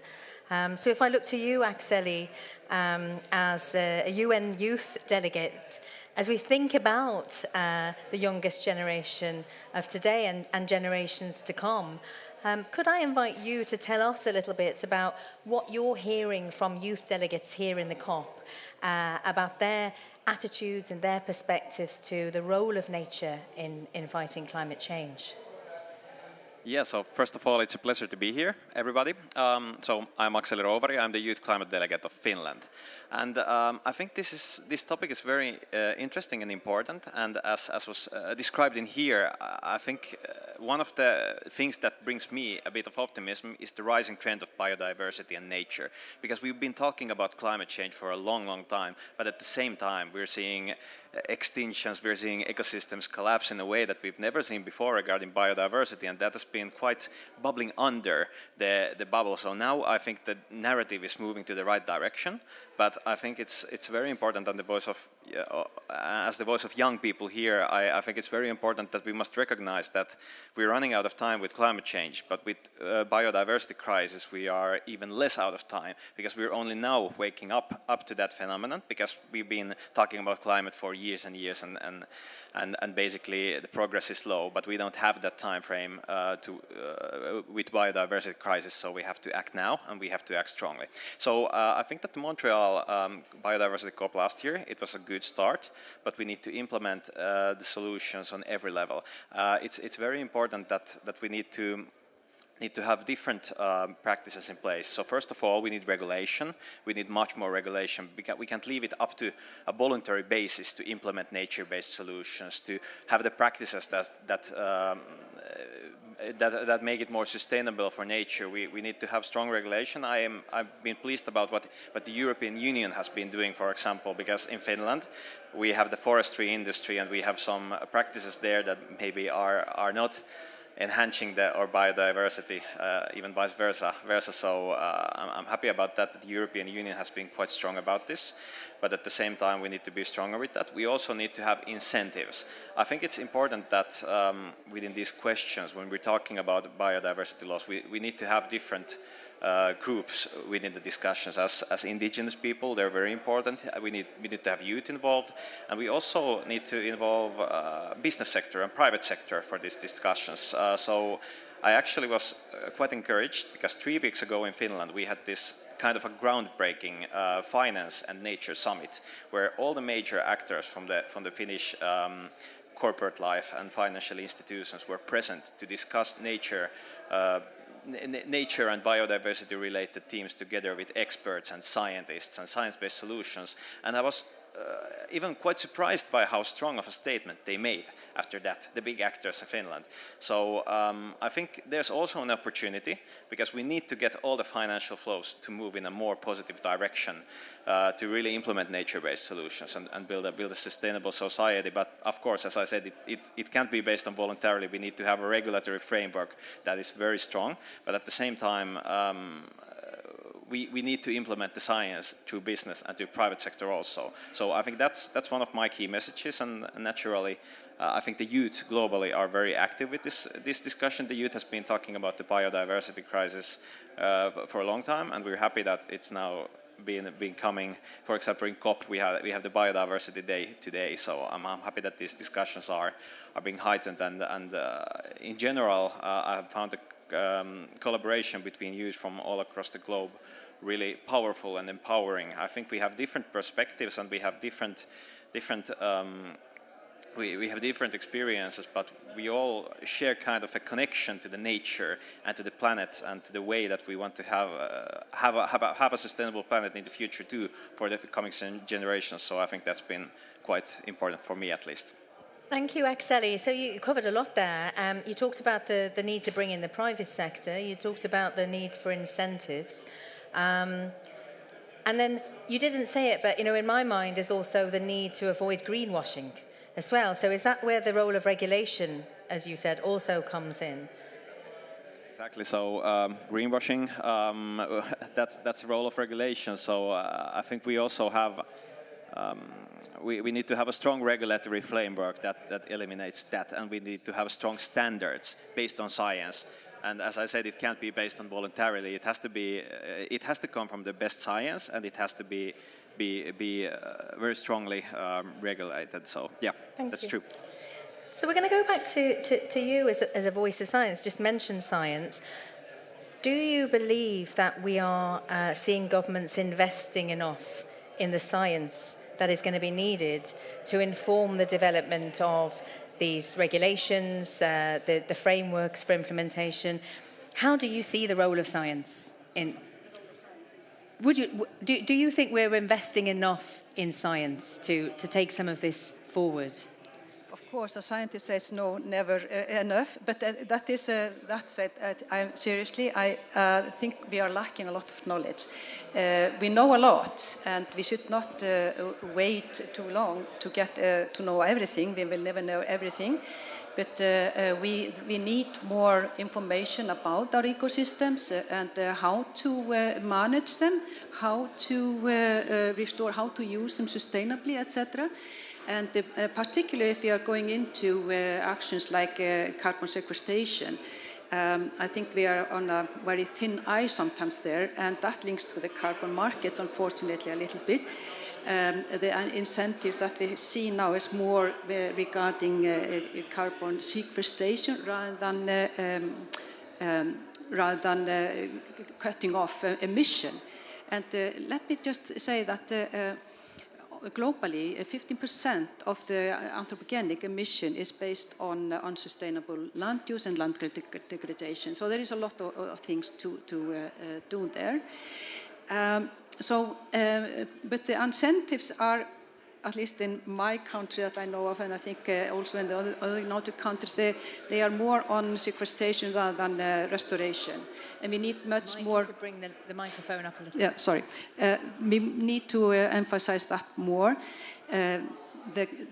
The stopping of emission, restoration, and sustainable land use. Stop using the land unsustainably, and create some incentives for that.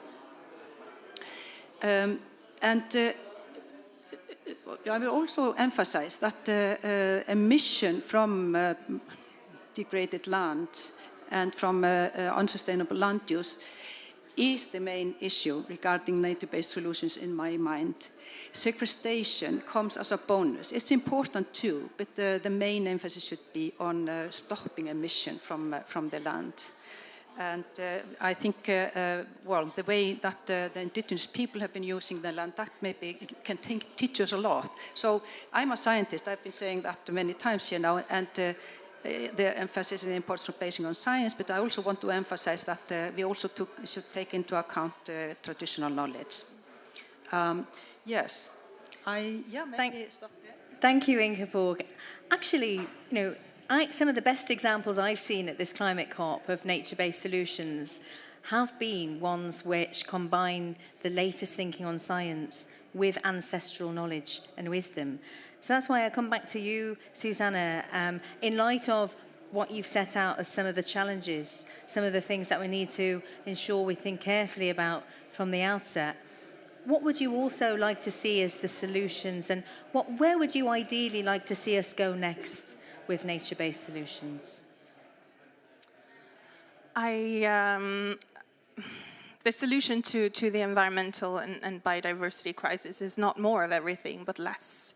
So I think that increasing nature-based solutions, it cannot mitigate for maintaining or even increasing our consumption patterns today or destructive land use practices. So that's a start for, of course, but also that all climate actions and financial investments or initiatives need criteria for human rights safeguards and make sure that there is also safeguards for environmental integrity.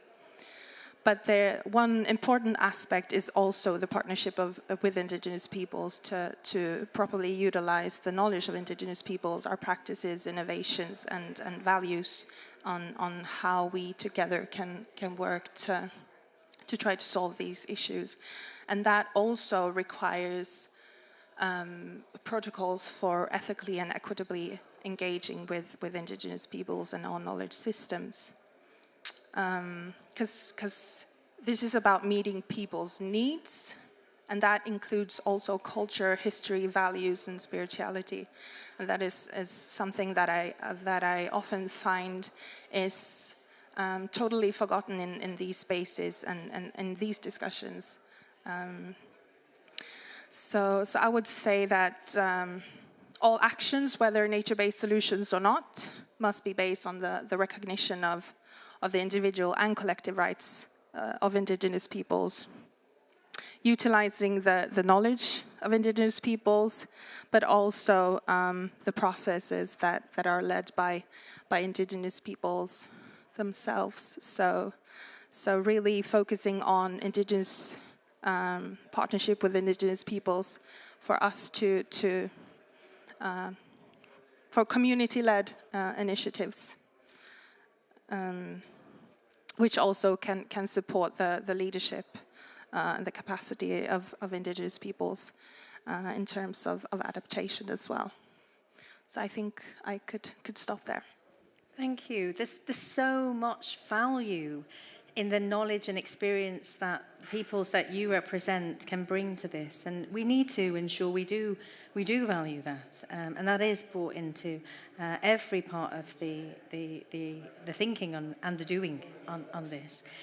can I ask you as a panel, you've all come across examples. Does anyone want to share with the audience today an example of nature-based solutions that you think is a great example that sticks in your mind? Any stories that you want to share of how nature can play a role in helping us with climate change? I think you had mentioned, Axeli, to me earlier that you had a few, but I'll invite you to share if you want to. Yeah, I've been working in the student movement in Finland, student politics, for a couple of years before. And I think we had this very interesting concept in the University of Helsinki Student Union. So we had a collaboration with the university to have green places across all campuses where people could grow their own plants, what they wanted to do. So you could just have a place there. You could rent it. I think it was free, but then you could get a place where you could grow anything you want, and just like I think that's an example of doing something yourself, learning how to do it by doing, but also making the environment better looking through that. And I think it was a nice initiative, and these kinds of things would be I think these kinds of solutions. I think the student union has some more of these kinds of things, and I think it's interesting. Yeah. Thank you for sharing that with us. So by return, I'll share one with you, which I learned at the Peru Pavilion this week. Peru is the 8th most water-rich country in the world. Yet more than half of its people live in a region with less than 2% of access to the freshwater supply. So there, really thinking carefully about the role of nature in delivering water security is top priority. And I was able to learn about a special partnership that my dear colleagues at the Nature Conservancy in Peru have been involved in with local and indigenous peoples and the private sector and scientists and the local authorities, where what they've done is they've harnessed the power of ancestral water channels. They call them the amunas. So when the rain falls in the highlands in abundance, they can actually use nature to collect that rainwater. And that really taps into ancestral knowledge of the pathways of those channels and what they're, restoring those amunas channels. It means that in the dry season, people have access to abundant supply of fresh water. That not only means water security, it also means food security. So that for me was reflecting on what each of you said. It's an example of bringing together that scientific knowledge, ancestral knowledge, private sector investment and policy. So we are running out of time a bit today. And before we hand to another guest speaker for closing remarks, I'll invite each of you to think with both your hearts and your heads. If you could leave the audience with one thing from today, just one, what would that be? What would you want the audience to take away with them from the room today about the role of nature in climate change? So if we could start with you, maybe Ingeborg, and then go to you, Axeli, and then I'm going to give you the final word on this, Susanna. Yes. Is it on? Yes. I would emphasize the positive sides of applying nature-based solutions, this framework.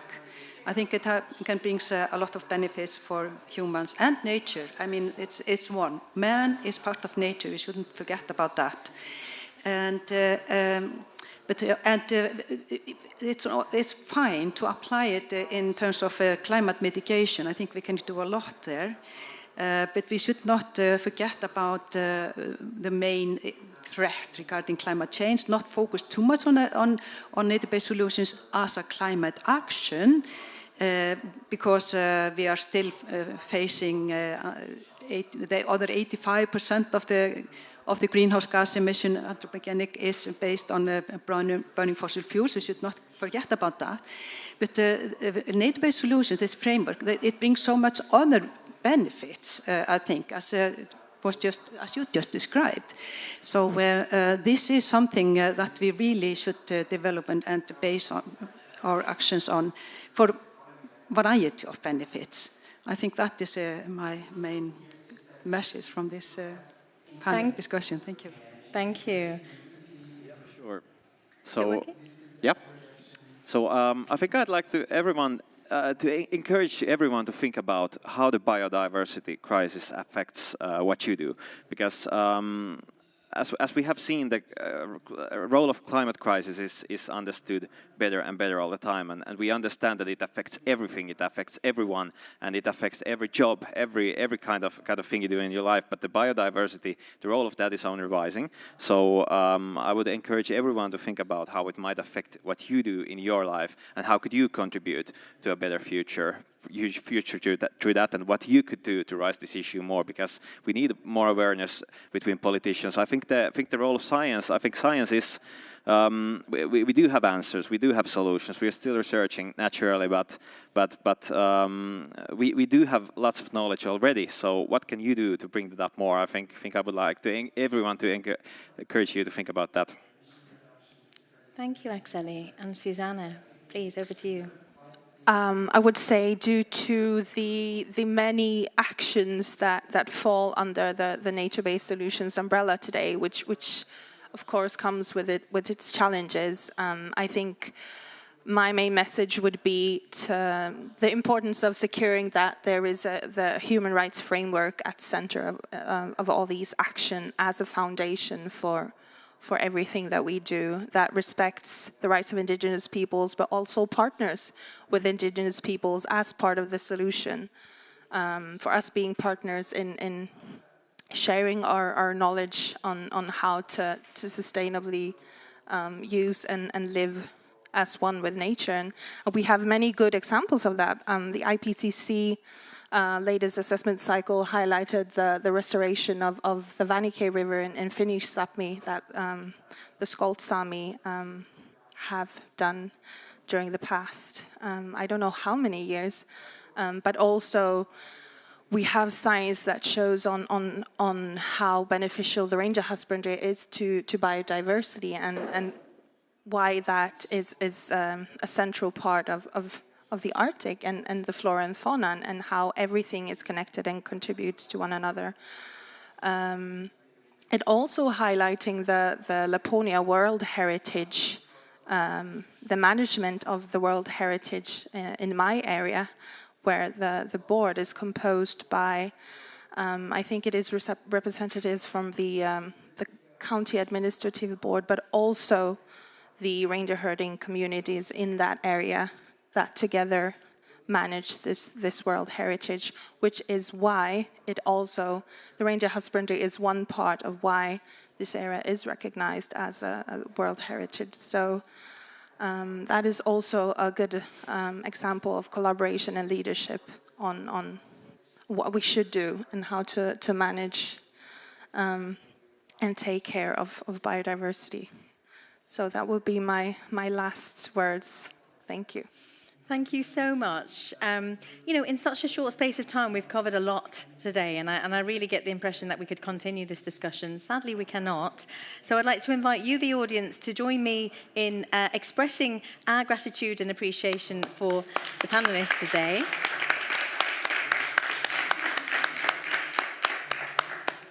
And now, as my final duty, it's my pleasure to welcome onto the stage Lena Westgard-Halle, member of the Nordic Council and the Committee for a Sustainable Nordic Region from Norway, to summarise for us some of perhaps the key takeaways from today's discussion. The floor is yours. Thank you.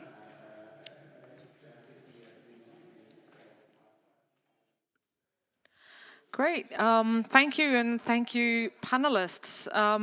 Thank you for sharing your insights and your perspectives. It's really been interesting. And I have to be honest, politicians aren't always honest, but I'll be honest today. The planet is in a triple crisis. We know that. We acknowledge that. And the good news is that the planet will actually survive this. Nature will survive this. It will just adapt. We as people might not. And that's the difference. I don't really think people actually realize that. So these experts have been clear, they've been concise. but I don't really think that we understand the challenge. When I say we, it doesn't mean the people here. It doesn't mean the people at the COP. It means everyone outside the COP. Because when we're at the COP, it's like an echo chamber. We talk, we agree, we know the challenges, and we agree on what we're going to do. And we go out, some of us politicians, and we're brave, and we say, yes, we're going to do this. And then we come back home. It's a bit slower. It's not the action that we actually talk about. But I think there's hope. I think that we're starting, like Axel said, we're starting to understand the importance of biodiversity. And I think that's a little bit new. It's taken some time. We understand the connection between nature and climate. We're starting to, but we need knowledge.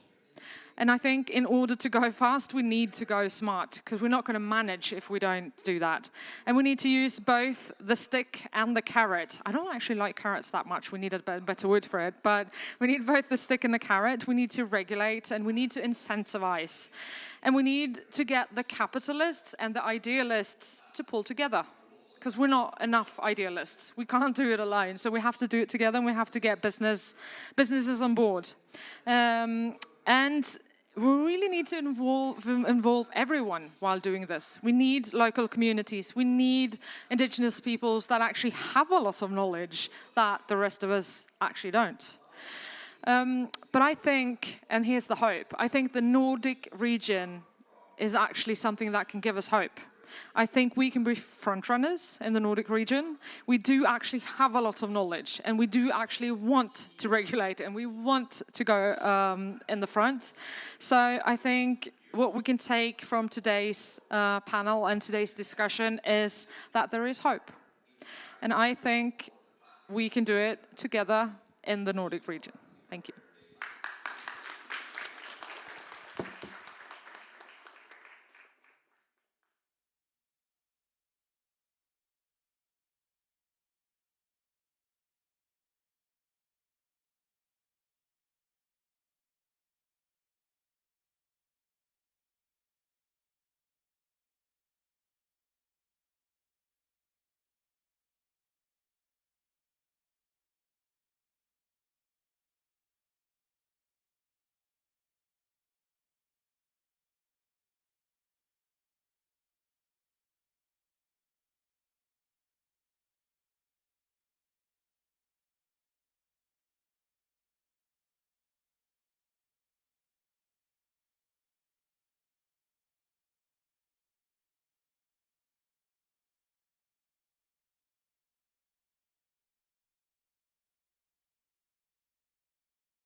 Good afternoon, everybody. Can you hear me well? We are going to start this session. Thank you so much. Welcome, everybody. We are here as Forest and Climate Leaders Partnership. Thank you for coming to this invitation. This panel will be discussed about how governments and philanthropy are supporting indigenous people in advance in the land tenure rights in their countries and also globally. We have been having discussions the whole week about how we can improve and advance in this collaboration. This event will have two panels. The first one will have Milagros Sandoval from the Minister of Environment of Peru. Second, we will have Gerson Gonzalez from the Minister of Environment of Colombia. And third, we will have Ginny Alba from OPIAC in Colombia. The second panel, we will have in the second panel Kevin Curray from Ford Foundation. He will be present the second report of the pledge. Christian Samper and Heige Reitschel from the Norway government. So welcome everybody. The channels to listen in the language are 1 for Portuguese, 3 for French, 5 for Spanish, and 7 for English. Please be sure to have your headphones because in this session we will have several languages coming back. Spanish, some speakers will speak in Spanish, we will have Portuguese, and also probably we will have audience in French. So I would like to start inviting to Mr. Dinaman Tuxá. He is the Executive Coordinator of the Articulation of Indigenous People in Brazil and member of the Global Alliance of Territorial Communities. Mr. Dinaman Tuxá is the Coordinator of the Articulation of Indigenous People in Brazil, lawyer, graduated in the Sustainable Development Front of the University of Brasilia, and also he has in this university a master's degree and a PhD in law. He is originally from the Northeast of Minas Gerais and Espírito Santo region. Thank you, Mr. Tuxá, to be with us. We would like to please ask, explain in this panel, you will have the opening statement, and we would like to ask a question that we prepared for you.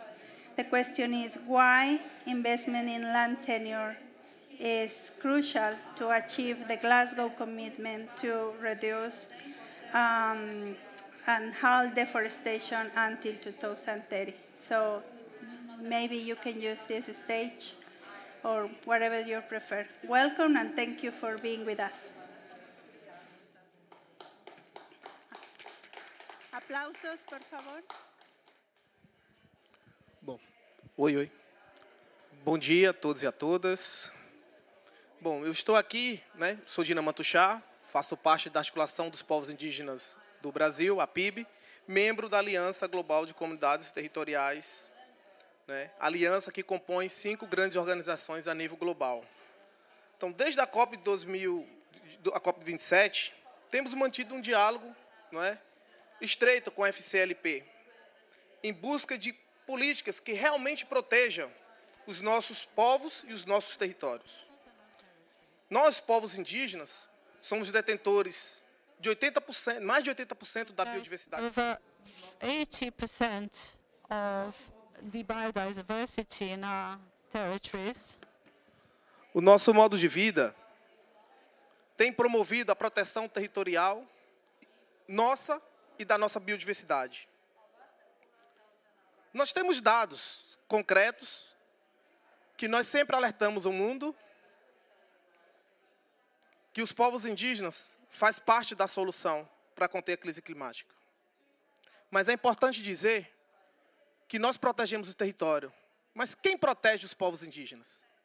é uma missão que todos nós devemos ter em mente, que não adianta proteger só o território sem proteger as pessoas que protegem os territórios. Por isso, não há que se falar no desmatamento zero até 2030, sem que os países, de fato, adotem ou implementem políticas de reconhecimento de proteção dos territórios indígenas e das comunidades locais. Política de proteção territorial deve ser a prioridade de cada país que esteja comprometida com o desmatamento zero. Os governos da FCLP têm uma grande responsabilidade de cumprir o seu mandato de proteger as florestas e todos os ecossistemas que habitam nessas florestas e defender todos os biomas. Os países também precisam aplicar políticas de defesa dos defensores, como eu já disse aqui. Os governos da FCLP têm uma grande responsabilidade com os povos indígenas e com todo o globo. A criação dessa plataforma para os povos indígenas é de fundamental importância, e para que ela tenha um sucesso, né, nós precisamos que os povos indígenas sejam também, de fato, protegidos. A plataforma não é apenas um gesto para os povos indígenas. É um imperativo estratégico que, se quisermos fazer algo sério para a preservação dos territórios, também é de fundamental acelerar o comprometimento com acesso direto ao financiamento climático e da biodiversidade pelos povos indígenas e comunidades locais. Eu enfatizo aqui que é importante proteger nossos biomas, pois nós fazemos isso, os povos indígenas e comunidades locais fazem isso independente de financiamento, e nós vamos continuar fazendo. Mas podemos potencializar essa proteção se houver o comprometimento, de fato, dos países membros da FCLP. Todos os projetos que tentou abordar a crise climática, sem respeitar os direitos dos povos indígenas, sem colocar os povos indígenas no centro da discussão e de tomada de decisão, foram fracassados. Pois nós somos detentores do conhecimento e fazemos essa proteção com as nossas próprias vidas e vamos continuar fazendo. A criação da plataforma é um passo significativo na direção certa, mas o caminho ainda é longo e difícil. Portanto, exigimos o compromisso radical com essa plataforma por parte dos governos e atores presentes. Nós, os povos indígenas, nos comprometemos a trabalhar pela plataforma, faremos o trabalho de consulta aos territórios e manter nossas vozes e as bases no que está acontecendo na comunidade. Esperamos que vocês façam o trabalho, que continuem ouvindo e agindo em confiança com os nossos. A partir da Aliança Global, continuaremos trabalhando para que o coletivo dos povos indígenas, com base na conexão legítima com os territórios, para que o espaço como a FCLP possa realmente responder ao que acontece nos nossos biomas, seja ele na Amazônia, na Caatinga, no Cerrado, no Pantanal, nas savanas. A plataforma tem o dever de honrar a missão. Ela deve ser um espaço de voz territorial legítimo e representativo. Mas principalmente, e agora eu vou falar com a voz do coração, uma mensagem direta para todos vocês. Nós temos, sim, o compromisso de proteção. Nós temos o compromisso de fazer com que nós não alcançamos o ponto de não retorno. E o que está acontecendo nesse exato momento são negociações que, de fato, não serão implementadas e não serão eficazes. Então, nós, enquanto plataforma, enquanto grupo que tem responsabilidade, que tem o compromisso com toda a humanidade, em conjunto com os povos indígenas, governos e povos indígenas, em criar mecanismos eficazes para conter a crise climática. Porque sem os povos indígenas, sem os territórios indígenas, não há solução para a crise climática. Demarcação já, e digo ao povo que avance. Un aplauso, por favor.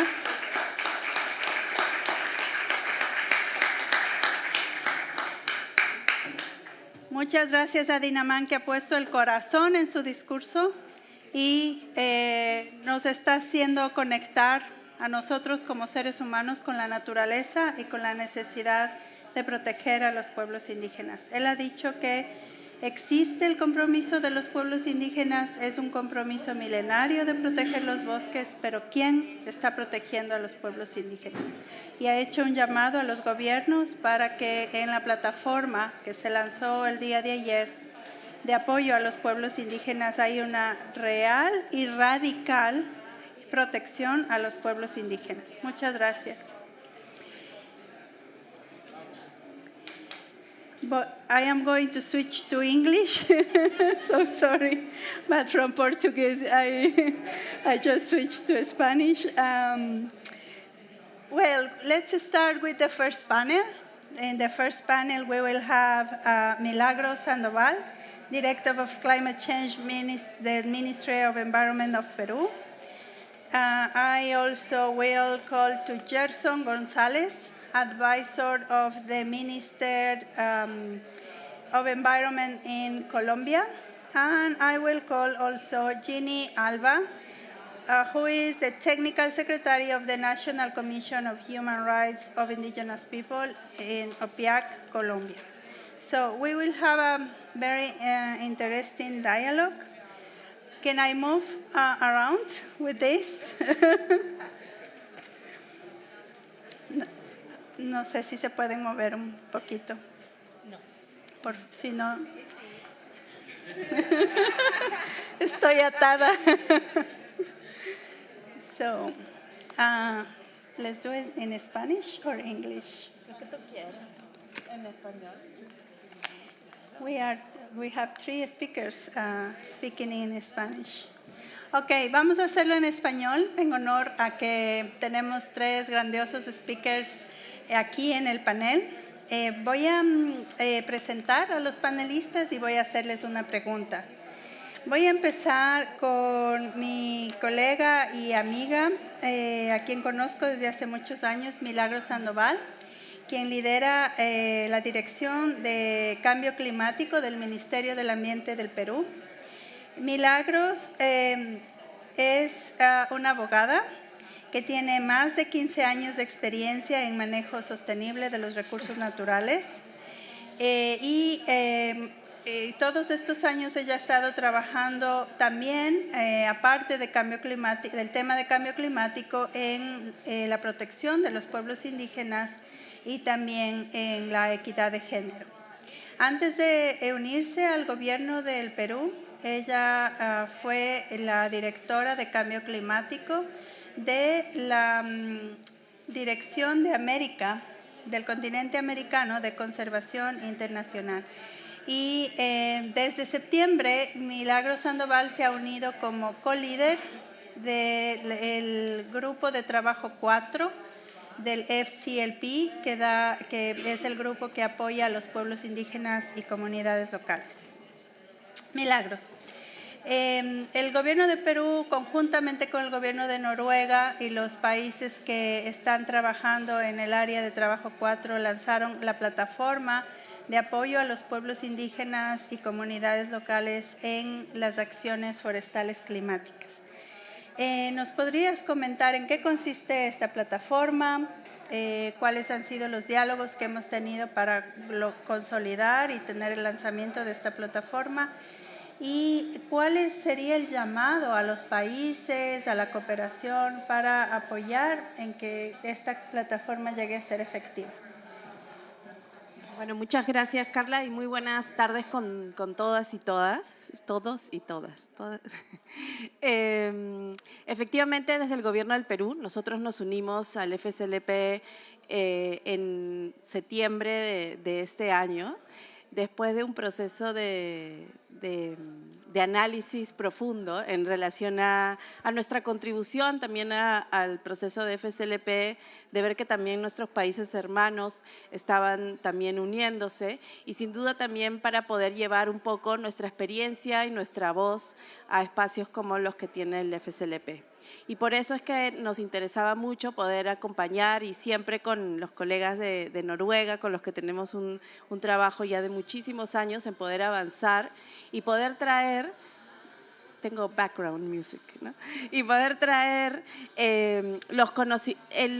las lecciones aprendidas en relación al trabajo que venimos haciendo con una plataforma también en el Perú, que de hecho el Perú es el único país que tiene una plataforma de pueblos indígenas institucionalizada en las normas, en especial en la Ley Marco de Cambio Climático y su reglamento. Y eso para nosotros es sumamente importante y también es parte del proceso de poder vincularnos al FSLP para traer esas lecciones aprendidas y esos procesos participativos que esperamos también promover en el marco de FSLP.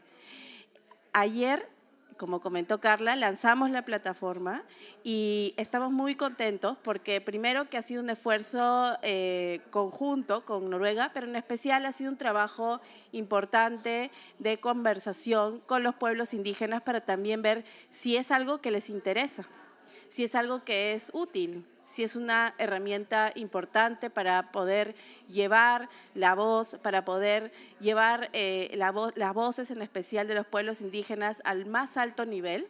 Y creo que ese es uno de los objetivos que queremos con este proceso y este trabajo en conjunto. Queremos, como dicen en el Perú, los pueblos indígenas siempre quieren ser socios de este proceso. No solamente beneficiarios, sino socios de este proceso donde llevemos en conjunto y coordinemos y conversemos con diferentes voces para poder escuchar y encontrar consensos en relación a estos temas. Otro tema que hemos identificado como parte de los objetivos es también hacer un matchmaking, poder encontrar lecciones aprendidas de estos procesos, del trabajo que se está haciendo. De hecho, ya hay países como Ghana que vienen avanzando en un trabajo relacionado a sus country packages, ¿no? A sus paquetes de país, y donde ya hay lecciones aprendidas que también se pueden llevar a estos procesos. Y por último, pero por supuesto no menos importante, es ver cómo también trasladamos estos procesos hacia el hacer, hacia no solo que estemos solamente hablando y discutiendo y conversando, sino también cómo llevamos esto ya a una acción más específica, una acción climática que nos involucre a todos y en especial, como comentó mi colega, porque también es abogado, que justamente habló antes que yo, llevar la voz y también mencionar que este proceso, en especial desde la región donde vengo, de América Latina, nosotros, nuestro principal riqueza es nuestra diversidad. Y nuestra diversidad no es solo biológica, es cultural. Y sin los pueblos indígenas no podemos hablar de acción climática en nuestros países. Muchas gracias.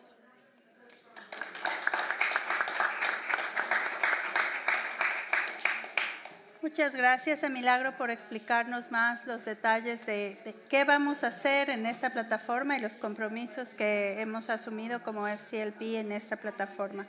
Voy a pedirle a Gerson González, que es el asesor de la ministra del Ambiente en Colombia, que nos comente más acerca de cómo el aseguramiento de los derechos de tenencia de la tierra, en especial los resguardos indígenas que sabemos que existen en Colombia y que pues Colombia es uno de los países más avanzados en lo que es derechos territoriales en Latinoamérica.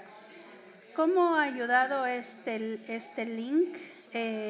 ¿Cómo ha ayudado el hecho de tener legalizada la tierra para los resguardos indígenas con la reducción de la deforestación? Pero antes de que Gerson conteste y así piensa unos 2 minutitos, voy a hablar más de quién es Gerson, que nos acompaña hoy. Gerson es un ingeniero ambiental y especializado en educación ambiental, que se graduó en la Universidad Distrital Francisco José de Caldas. Él tiene más de 10 años de experiencia en trabajo con ciencias ambientales, trabajo con comunidades, participación de la sociedad civil e integración social. Él ha trabajado en algunas instituciones en Colombia, por ejemplo el IDEAM, en la Agencia Nacional de Parques Nacionales, y él es actualmente el asesor de asuntos internacionales del gobierno colombiano y miembro ahora del equipo que está liderando en Colombia el plan integral para contener la deforestación en este país. Bienvenido, Gerson. Gracias, muy amables para todas y todas. Una muy buena tarde.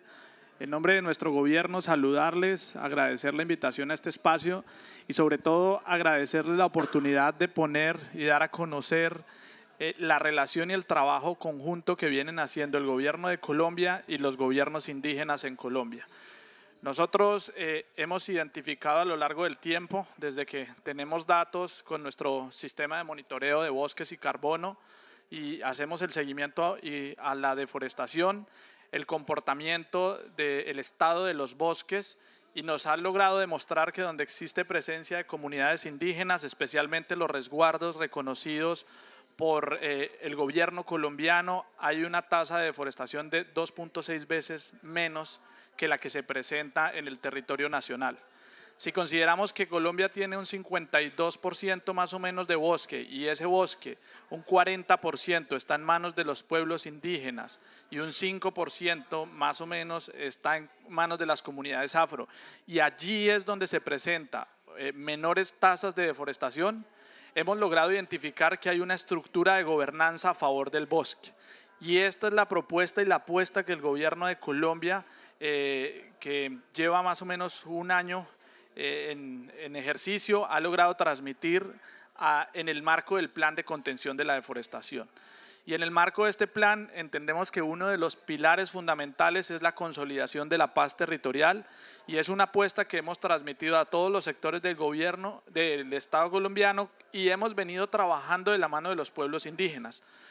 Me acompaña acá la compañera de la Organización de Pueblos Indígenas de la Amazonía Colombiana, OPIAC, reúne una cantidad considerable de pueblos indígenas y resguardos de la Amazonía colombiana, con quien hemos trabajado de la mano en el marco de un instrumento de gobernanza que es la Mesa Permanente de Concertación entre los pueblos indígenas y el gobierno colombiano, y con quienes venimos avanzando en proyectos no solamente del tema de tenencia de tierras, sino de organización a través de los planes de vida como instrumentos de las organizaciones y a través del reconocimiento como autoridades en sus territorios. Este ejercicio, si bien no es fácil porque venimos con una constitución que hace más o menos 30 años reconoce los derechos de los pueblos indígenas, hemos dado todo un caminar y todo un trasegar para lograr consolidar los derechos aquí respaldados. Y en este ejercicio pues hemos encontrado diferentes caminos que nos han permitido mejorar la estructura de gobernanza de los pueblos indígenas en sus territorios, mantener el bosque, que es lo más importante, mantener el bosque en pie, y además con este nuevo ejercicio que estamos haciendo, entregar una visión de economía, de desarrollo de la economía forestal y de la biodiversidad. Nosotros venimos trabajando en ese ejercicio de consolidación de la tenencia de la tierra, además en una apuesta desde el gobierno de Colombia de poner recursos, no depender únicamente de los esquemas de gobernanza a través de recursos de cooperación, sino a través de la inversión directa del gobierno colombiano. La señora ministra hace poco ha anunciado un nuevo cantidad de recursos que provienen del gobierno de Colombia a través de un instrumento que ha desarrollado que se llama el Fondo para la Vida, el cual en este momento y en el trabajo de la mesa de concertación que trabajamos cuenta con una, valga la redundancia, con una subcuenta indígena. Y este ejercicio va también en procura y en camino de la autonomía de los pueblos indígenas, del trabajo directo, de la acción directa y además del reconocimiento de la estructura de gobierno conjunta que tienen pueblos indígenas y el gobierno de Colombia. Entonces, además que reconocemos la importancia de la tenencia de la tierra de los pueblos indígenas, reconocemos que darles instrumentos y recursos en una ventana de tiempo consolidada, ¿sí? Que no dependa de un proyecto específico, sino de una estructura de financiamiento, va a garantizar la preservación del bosque. Y esta es la apuesta que ha hecho el gobierno de Colombia a través del plan de contención de la deforestación, a través del acuerdo social y de los diálogos sociales en territorio como segundo pilar fundamental del plan de contención de la deforestación. Y en este marco, pues además de contener la deforestación, hemos perdido unas áreas de bosque considerables. En los últimos 20 años son casi 3 millones de hectáreas. Avanzamos en un plan nacional de restauración que involucra a las comunidades. Y en esto figuras como las que se han venido trabajando de concesiones forestales, trabajar también con las comunidades donde sean ellas las encargadas de implementar las estrategias locales de restauración ha sido clave. Entonces, además de la tenencia, que es algo que los datos nos lo han demostrado, como lo decía al comienzo, 2.6 veces menos deforestación dentro de los territorios indígenas, está la posibilidad de dar herramientas e instrumentos para que las mismas comunidades, pueblos indígenas y las demás afro recuperen los territorios que ya han sido degradados. Entonces, esta es la apuesta del gobierno de Colombia en esa línea de reconocimiento del potencial enorme que hay en los territorios de las comunidades indígenas. Muchísimas gracias. Un aplauso para Gerson. Muchas felicitaciones al gobierno de Colombia por el plan de contención de la deforestación y este Fondo para la Vida. Gerson recalcó que en los territorios indígenas tenemos el 2.6% de menos deforestación y aproximadamente un 50% del territorio de bosques está en manos o de pueblos indígenas o de comunidades locales, lo que quiere decir que la contención de la deforestación en los bosques en los que viven los pueblos indígenas está prácticamente garantizada. Muchas gracias, Gerson. Bien, vamos con Ginny Alba. Ginny es la secretaria técnica de la Comisión Nacional de Derechos Humanos de Pueblos Indígenas de la UPIAC. Ella es una mujer indígena, feliz de contar con varias mujeres indígenas trabajando aquí con nosotros. Ella es de la región del Pura Tapayo, ella pertenece al pueblo Pira Tapayo en el departamento de Guainía, en Colombia. Es también abogada. Este panel prácticamente ha sido solo de abogado. Y especialista en derechos humanos, en legislación humanitaria internacional de la Universidad del Externado de Colombia. Ginny ha trabajado extensivamente en fortalecer las capacidades de los pueblos indígenas y de las autoridades indígenas en Colombia y en proteger los derechos humanos, la propiedad colectiva y los territorios de los pueblos indígenas. Bienvenida, Ginny, es un placer tenerte en este panel.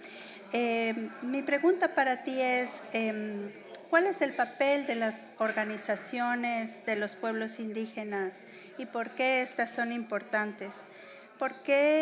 ¿Cómo estas organizaciones nos pueden ayudar a tener mayor diálogo y coordinación y sobre todo a entender la importancia de los desafíos por los que están pasando los pueblos indígenas a nivel internacional? Me refiero a organizaciones como UNEP o PIAG en Colombia, que prácticamente trabajan con los territorios en Colombia y elevan su voz hacia estos espacios internacionales. Puangi, ustedes me van a responder a Gilla.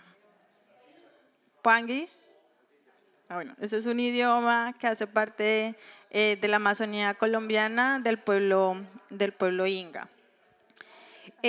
Bueno, frente a ello, en Colombia hemos establecido espacios de concertación nacionales. La Mesa Permanente de Concertación Nacional es un espacio bastante importante donde hacen parte las organizaciones indígenas nacionales y es el ejercicio y la práctica del gobierno indígena. Tenemos un diálogo en Colombia con el gobierno nacional de gobierno a gobierno, el cual implica un ejercicio de igualdad de condiciones en el sentido de igualdad de diálogo referente a todas las apuestas que tengamos en políticas públicas en materia de educación, ambiente, territorio, salud, derechos humanos en todos los aspectos. Entonces, este ejercicio ha hecho que desde las organizaciones indígenas nacionales o como Movimiento Indígena Nacional podamos avanzar frente a las apuestas que tenemos como pueblos indígenas.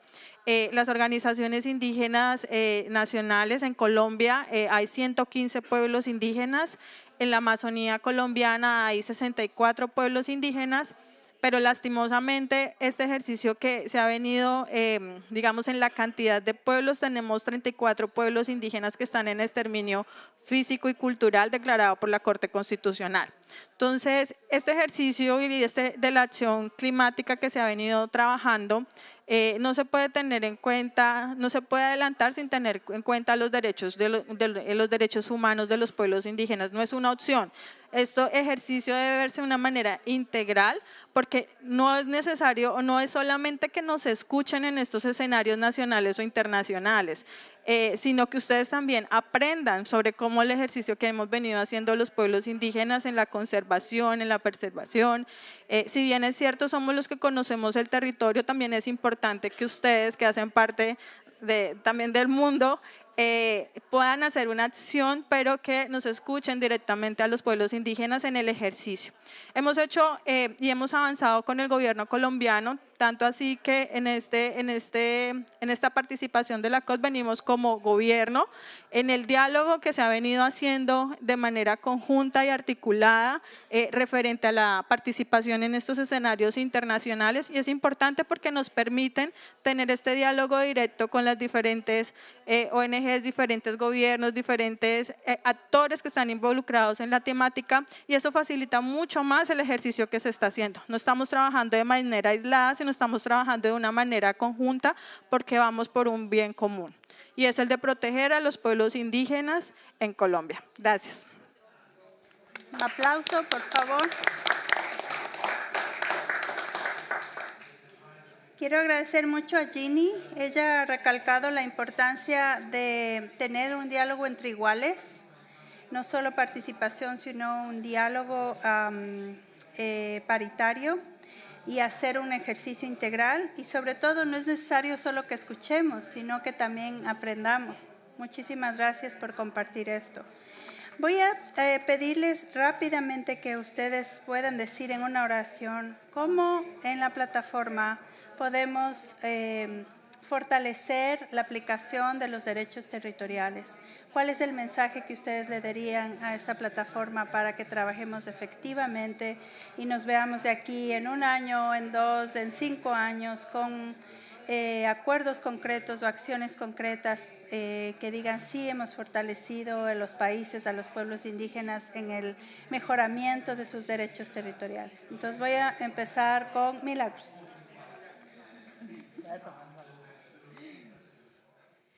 Bueno, yo creo que parte del proceso es la generación de confianza. Tenemos que trabajar mucho en fortalecer confianza y sobre la base de eso generar nuevas formas de poder articular, en especial los temas de los derechos de los pueblos indígenas, de los derechos en los territorios.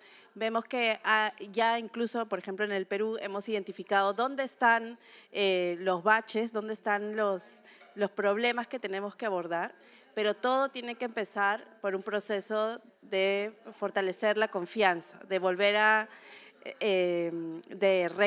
reconocernos, de confiar en el proceso, y eso es algo que tenemos que generar entre todos.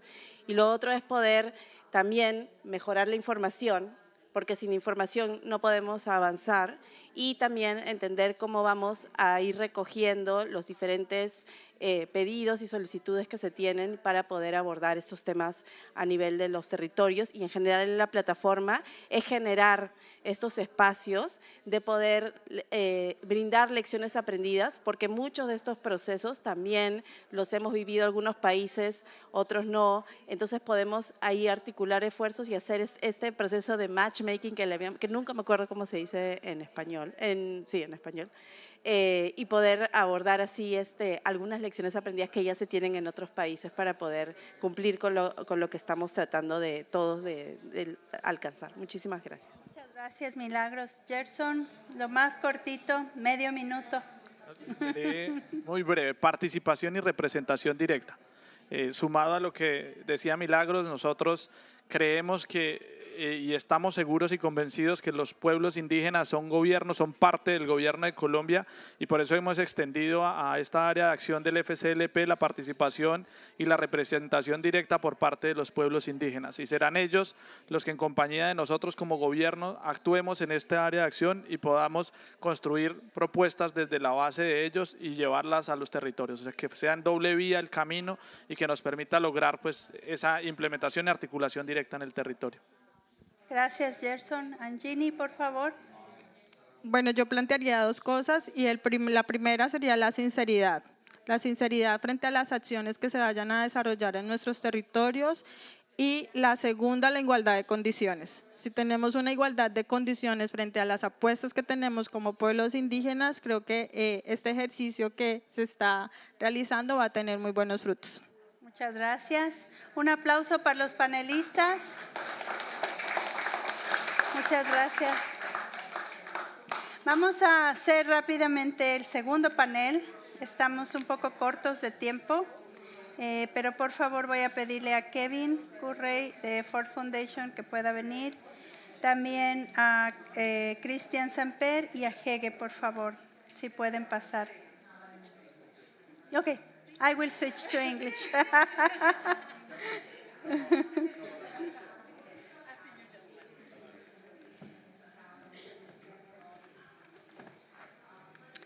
Well, I will start with Kevin.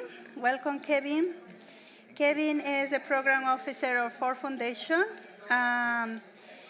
He is the program officer of the Natural Resources and Climate Change team in the Ford Foundation. In 2023, he has chaired as the Forest Tenure Founders Group. He also leads the global initiative of the Climate and Land Use CLUA, whose other members include Climate Works, David and Lucille Packard, and Gordon and Betty Moore Foundations. Welcome, Kevin. As you know, the second report of the pledge of 1.7 billion has launched recently, the last day. So we are here to ask Kevin, what are the lessons learned from the Glasgow Forest Tenure Pledge in 2022, especially on funding that goes through channels that IPLCs can influence and trust, and how are we investing directly in indigenous territories? Thank you. I see many friendly faces here, so I'll be very quick. We, a group of 22 bilateral donors and philanthropic funders, made a commitment in the COP in Glasgow to spend $1.7 billion over 5 years on indigenous and local community tenure rights and forest guardianship. The headline message is that the funding is there, but I would say we're still missing quality and impact, and I'll explain what I mean by that. But on the good news, money is getting out the door. The first 2 years of the pledge, $815 million for this topic. That puts us on track to meet or even possibly exceed the commitment. And I think that's really fantastic news. If we're able to do that, we will have increased funding that's going to this topic by about 2.5 times, which is a pretty significant accomplishment. Why we need to focus more on quality and impact is because we're seeing that it's still difficult to get money directly to indigenous peoples and local communities on the ground. Of course, we know that intermediaries, NGOs, different national, international groups play an important role in supporting indigenous peoples and local communities, have trusted relationships with indigenous peoples and local communities, but we also see an opportunity to scale up our direct support. Right now, we're hardly getting any money directly to indigenous peoples and local communities, but my big takeaway from the discussions here at the COP is that indigenous and local community organizations are changing the architecture of finance for tenure rights and forest guardianship, because they're developing innovative mechanisms like indigenous and local community controlled funds that allow donors more possibility to give money directly and to devolve decision-making for where that money goes to communities on the ground who are closest to the problem. Just one example of what I mean by that, I was yesterday with the PIB, the National Indigenous Organization in Brazil, they're building a national fund which articulates with regional and local funds which have already been developed in the country and which have a pretty strong track record of success, like the Podali Fund, that's a regional fund, the Kayapo Fund, that's a local fund, and several others. That kind of an architecture and infrastructure for moving money, I think, is really promising and offers donors an opportunity to start scaling up our direct investment in Indigenous peoples and local communities and doing that in their own terms. So I think over the next 3 years of the pledge, we're going to see more money moving in that direction, and that's going to increase the quality of our funding, and ultimately that's going to increase the impact of the pledge. Un aplauso. ¿Se me escucha? ¿Se me escucha? Un aplauso, por favor. Gracias, Kevin. I love the word in their own terms. I like this work. And also, I would like to highlight that the donors also are aware that we need more quality and impact. So let's go with Dr. Christian Samper. Welcome, Christian. He is the Managing Director and Leader of Nature Solutions in Bezos Earth Fund. Christian served as President and CEO of Wildlife Conservation Society from 2012 to 2022. Before that, Christian was the director of the Smithsonian Institution National Museum of Nature History, and he's an specialist in conservation biology. Welcome, Christian. My question for you is, what's the added value of philanthropy and what can bring in investing in policy reforms for land tenure rights? Right. Thank you. I also recognize many people here in the panel and the audience, so we're among friends. Let me just say, look, we're at a climate COP here, and what's very clear is we can't solve the climate problem if we don't save forests, and we can't save forests if we don't start by recognizing the tenure and the rights of the people that live in those forests, who are the guardians of these places, full stop. And I think this has always been a challenge that we've had, and I think Glasgow was a very important step in the right direction, both for forest and for the IPLC pledge. The question is, how can we accelerate this change? We were happy as the Bezos Earth Fund to join this as part of a broader set of donors called the Protect Our Planet Challenge that's focused on supporting the idea of protecting 30% of the planet. That was adopted, as you know, as part of the Global Biodiversity Framework in Montreal, but that includes, yes, protected areas, but also the OECMs and Indigenous territories, explicitly recognizing what we heard in the previous panel, the critical role that Indigenous peoples have in terms of security and managing these territories. I think the real issues for us, so from the very beginning, when we started doing philanthropy, and we're a new philanthropy, we're barely less than 3 years old, we put a big component of our funding toward this. I was very impressed in Glasgow with the Global Alliance of Territorial Communities that brings together different Indigenous associations from the globe, and to see them having a voice on the stage with the heads of state and say, here we are. And the statistics were very impressive. We look at tropical forests, the GATC associations and others control 1 billion hectares of forest. And one of the key issues, their goals, is securing the tenure rights of at least 100 million hectares of those billion hectares. So we're trying to do this. So we were very pleased to make a grant to GATC and the Rights and Resources Initiative to start working on this. We also provided funding to the tenure facility. So for us, it's critical to do this. So what can philanthropy do here? Quite often we can move faster than some of the typical government donors. We can set up more efficient mechanisms and less bureaucratic reporting mechanisms than others, something we've discussed with the group a lot. And quite often we can go to places that aren't. I mean, when you see the bilateral funding, it tends to be focused on certain places or issues, and there are other places that tend to be left behind. So I think we have the ability, but fortunately we have a very good collaboration through this group that Kevin is chairing right now between public and private donors. We're learning from each other and trying to increase this.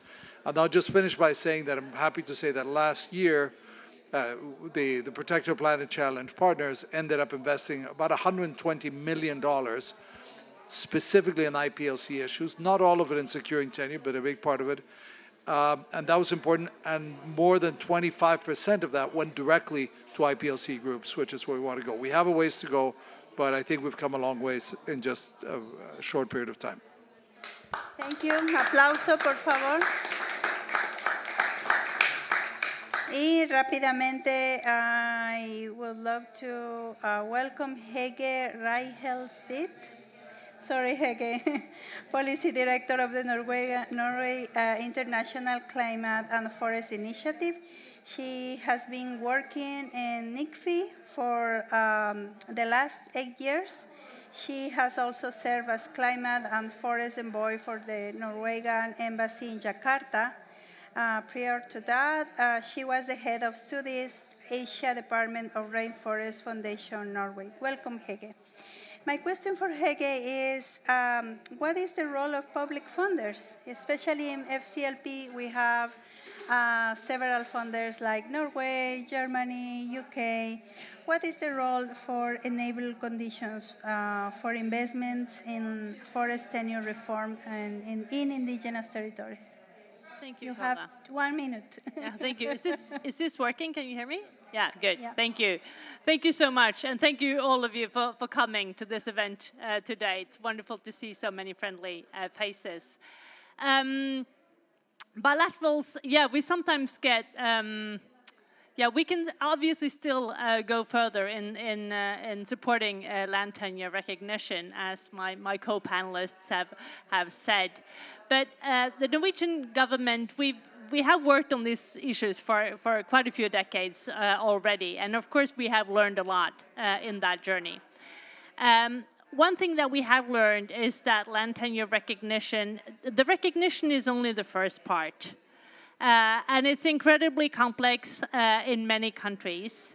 So it's a long-term process, and it's important to support it brick by brick, so to say, one step at a time. But it's a lengthy process. So one of the advantages that we may bring to the table as a public donor, despite all our bureaucracies, is that we're a very long-term and robust partner. After land tenure is recognized, it also needs to be secured and sustained. I think what we have all been quite horrified in seeing for the last few years is a lot of attacks on rights that have already been gained. And governments, of course, have a role to play in that when it comes to policies, when it comes to diplomacy, when it comes to sort of international action, to elevate the sustained recognition and secured recognition of rights that have been gained. So that's obviously also a role that we play. We have worked on land tenure recognition for at least 40 years, especially in Brazil, where we celebrate 40 years of our Indigenous Peoples program this year, but increasingly more and more countries, and with Colombia and Peru that we just heard from for the last 10 years. And we have built it also into the milestones of our bilateral partnerships. And many of the countries we work with are interested in having this as important milestones.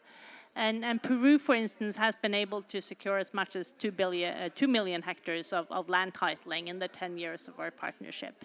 So recognizing land titling and land demarcation for indigenous peoples and local communities on the bilateral level is also important. And it's one of the milestones that we can reward countries for reaching. So we are doing that. But we are also addressing, as I said, illegalities around land tenure, encroachment and attacks and crimes that unfortunately are on the rise. So we cannot be blind to that. So we're working also with many different partners and the Nature Crime Alliance, where we build alliances to prevent crime. But we can also work through many different channels and thus complement our philanthropic colleagues.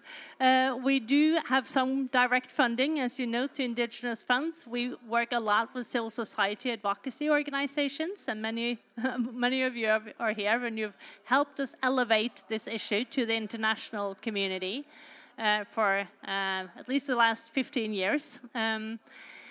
But also, we address this through multilateral channels, of course, in our partnerships with UN organizations and the World Bank. And that's also a very important avenues where we as a bilateral partner have something to bring to the table. Yeah, I think I'll stop there. Thank you so much. Thank you so much, Hege. So I have our colleagues of the Nordic Pavilion saying that we want to close.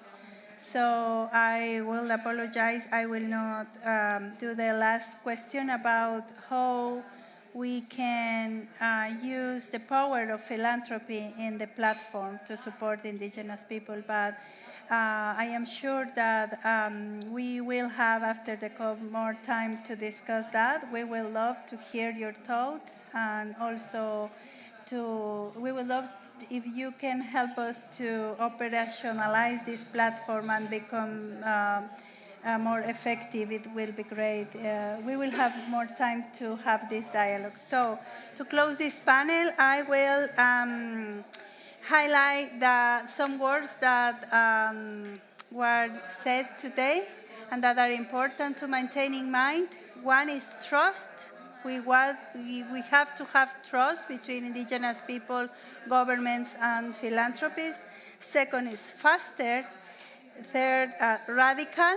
So the indigenous leader, Dina Mantuksa, called for radical support, quality, and impact in the way that how we are delivering the funds, and sustain. We have to sustain this partnership, these alliances, and sustain the work that indigenous people are doing in the territories. Thank you so much. It was a pleasure for me, and thank you for being here. Thank you.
Good afternoon, everyone, and welcome to this session on how climate change will impact Sami reindeer herding.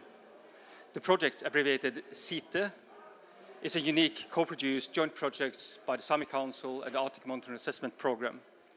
The project is financed by the Nordic Council of Ministers, and we would like to also express our appreciation for the funding. We will today hear AMAP, or the Arctic Monitoring Assessment Program, the Sami Council and reindeer herders describing the complex impacts of climate change that is taking place in the Arctic. My name is Rolf Rødden. I'm the Executive Secretary of the Arctic Monitoring Assessment Program, or AMAP as I will say for short.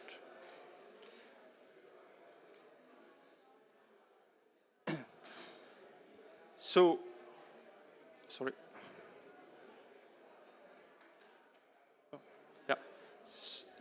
just to start with, the Arctic is warming rapidly. We've been investigating this since 1991, and we have seen that since in our data sets from 1971 to today, we've seen that the Arctic is warming 3 times as fast as the global average. Some other reports say 4 times as fast. In average, that means an increase of 3.1 degrees Celsius. And as you can see from the map, the warming is strongest north of Fennoscandia. However, the warming is not similar in summer as it is in winter. So as you can see from this map, on the left-hand side is the summer, and even though maybe would like warmer summers, it's mainly the winters on the right-hand side being warmer, and in particular, again, in the area northeast of Norway and Russia. This, of course, impacts the ecosystems and people living there. But not only is it getting warmer, it's also getting wetter. And the precipitation have increased by 9%. However, it's 24% more rain and 21% less snow, as you can see from this picture. So the winters are getting less snowy, but more rainy. This affects the ecosystems and people living there. So I would like to remind ourselves that there are people living in the Arctic. The Arctic is not just an open void space. The Arctic is the home to about 7 million people. More than 40 of them, and there's more than 40 ethnic groups, so almost 10% of them are belonging to some ethnic groups. 3/4 of them live in larger settlements, that is settlements more than 5,000 people. However, 90% of the settlements are small. So it's very different from the Arctic as we know from the Fennoscandian side. So it's very small settlements scattered around. And I also would like to remind ourselves that almost 65% of the settlements are located on permafrost. Hence, global warming will impact those. And that is also what we're going to hear about in the next sessions. First from Gun-Britt Retter, the head of the Arctic and Environmental Unit from the Sami Council. So please, Gun-Britt, please tell us more about the societal impacts.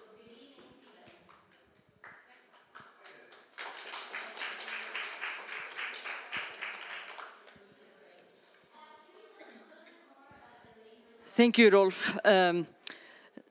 So my name is Gun-Britt Retter. I'm head of Arctic and Environmental Unit of the Sami Council, but I'm head of delegation to Arctic Council, but I'm also the Arctic member of the Facilitative Working Group for the Local Communities and Indigenous Peoples platform, for which I'm co-chairing now. During 2022, the Sami Council, together with the Sami Parliament in Norway, wrote the report Climate Change in Sápmi. An overview and a path forward, which aims to assess the impacts of climate change on Sami culture, livelihoods and society. The report is mostly based on findings by the Intergovernmental Panel on Climate Change, the Arctic Monitoring and Assessment Program, which we just heard from, and various research and reports produced by Sami institutions and others related to climate change and its impacts. An important element in writing the report was the testimonies, observations and reflections on climate change and related impacts on Sami livelihoods and Sami culture from the Sami knowledge holders that have participated through various workshops and interviews. Their insights guided the focus areas in the report. We heard briefly from Rolf about the climate change occurring in the Arctic, including Sápmi. We described some climate change impacts on Sami culture, livelihoods, and society, but we also addressed what the Sami people have been saying for a long time already, that the Sami are also impacted by the state's response measures to climate change, and specifically by the projects established on Sami lands to transit to so-called green energy, which is mining for rare and critical minerals, wind industry, and transmission lines, to mention some. But what we also did is that the report focused on health issues related to climate change. Changes in environmental conditions can result in disrupting livelihoods, culture, food systems, social connections, health systems, and economy, which can result in loss of cultural knowledge, disruptions in knowledge transmission, and loss of place-based identity and connection. So just to mention one example, or a combined example, recent winters, several of these recent years we have seen has been crisis years due to the reasons Rolf presented. The heavy workload, which had multiple implications. The heavy workload and psychosocial stress during such crisis affect not only the herders, but also their families. When herders have to be out on the land, their families are left to take care of everyday life for a longer period. The situation made the Sami community Kautokeino municipality doctor to alert local authorities, the Sami parliament and the chief medical officer of Troms and Finnmark County about the situation as Sami families increasingly found themselves in physical, psychosocial and financial stress. The doctor's office reported an increase in appointments from the reindeer herding community as they sought help for health issues that occurred during the grazing crisis that they experienced. Both men and women reached out to the doctor's office. The reindeer herding community reported health issues such as mental stress, sleep deprivation, muscular and skeletal pain, acute injuries, and fatigue. The doctor's office also met many physically exhausted herders due to the great physical strain of transportation of large fodder bales of 800 kilos for long distances on snowmobiles. Many Sidas also did not have the proper equipment to lift and rearrange the fodder bales because they had to conduct artificial feeding of reindeers and causing more physical strain. Many herders did not show up for their medical consultations and postponed planned health treatment during these winters.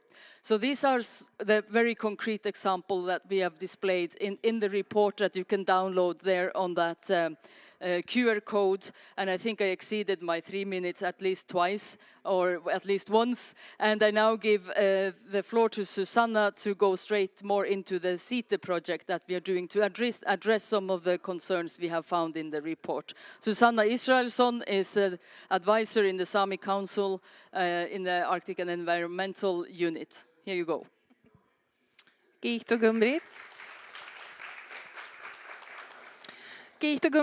And thank you for the introduction. I would now like to shine some light on our project that we call CITE in Svorsk, Climate Impacts on Terrestrial Ecosystems. This project is a Nordic Council of Ministers funded project and a collaboration between the Sami Council, AMAP, representatives from reindeer herding districts from Norway, Sweden and Finland, and a group of researchers from the Nordic countries. And 2 years ago at COP26, we presented the project at this pavilion when the project was still in its pilot stage. So in knowledge production, there is a need for projects where the knowledge of indigenous peoples and scientific knowledge meet at the same levels and where both knowledge systems are equally valued. Applying a co-production approach in projects requires increasing understanding of the actual process and how it can be used in the best way possible. The CETA project is an attempt to explore this process, and our pilot project that we finalized during 2021 focused on just this: how to co-produce knowledge and how to study climate impacts on selected terrestrial environments in the Arctic and in Sápmi. The pilot project produced a joint plan for a multiple-year project where all participants were satisfied with the research question, the aim, the purpose, and content, and resulted in drafting a plan for a 4-year project and for its implementation with 5 different work packages.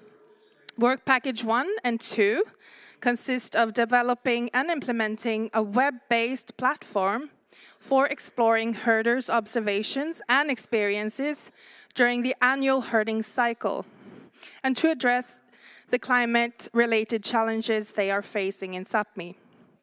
And this is where we are right now in the project. I don't have the time to go through the whole project, but for example, in the 3rd work package, we want to explore how well scientific observation and climate services represent the mapped reindeer herding experiences. Where we are now, the project has together co-produced a digital tool within what is now Maptionnaire for herders' systematic documentation of observations and experiences related to observed changes on their land. The tool is now halfway through its test year, where the group of herders test it and use it in the reindeer husbandry. And you will see a snapshot of the herders using it in the videos that we will play soon. The project aims with this tool to improve decision-making about the biodiversity and ecosystems that Sami reindeer herders depend upon, and enhance social learning and local adaptation to climate and environmental change. So, co-production takes time and needs to be able to take time. Co-production is about knowledge production, but also about building relations for collaboration and understanding. Therefore, time is of essence. It has also been important and successful for the herders to go into the project with researchers that have previous experience from working with reindeer husbandry and Sami indigenous knowledge.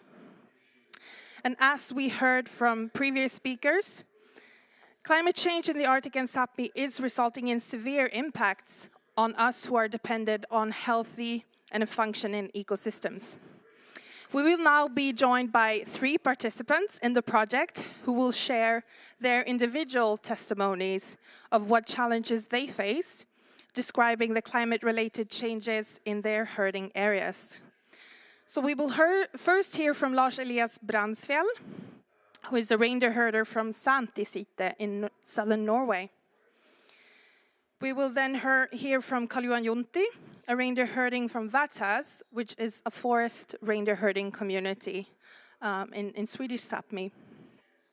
And we will then hear from Susanna Rico, a reindeer owner from Girjas herding community in Swedish Sápmi.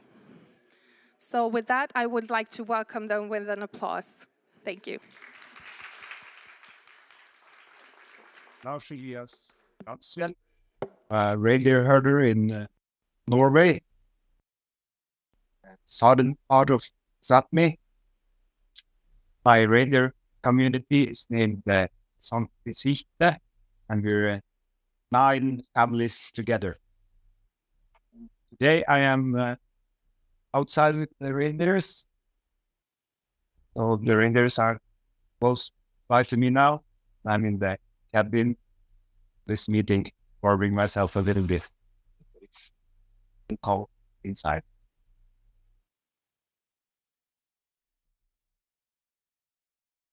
Also, we have, because of the warmer climate, we have different insects like ticks, and they can carry diseases as well. They crawl around in the vegetation, and we don't know how that's going to affect us in the long run. But we can notice that there is some type of insects that's more and more usual in this area as well. That's insects that's haven't been here.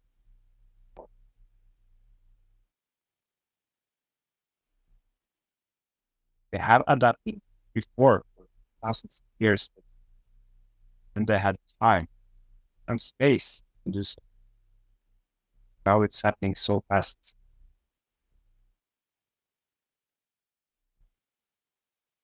Where I'm living, where I have my reindeers. Around 50 years ago, we had old mines that's not in use anymore. But since and now, today, they can call the mines for green. They're used for example,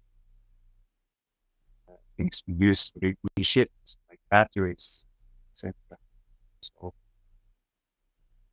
they want, now they are taking tests of the soil to find out what minerals can they use. So the mining industry has turned from being not good to be good with just a single change of verbs. It's the same type of mine. That's a big threat for us as well. And we know that best thing we can do for the climate change is to preserve the care of nature.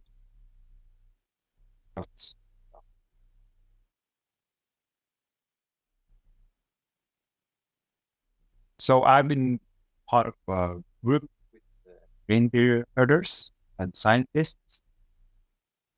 We've been designing an app called Planetary.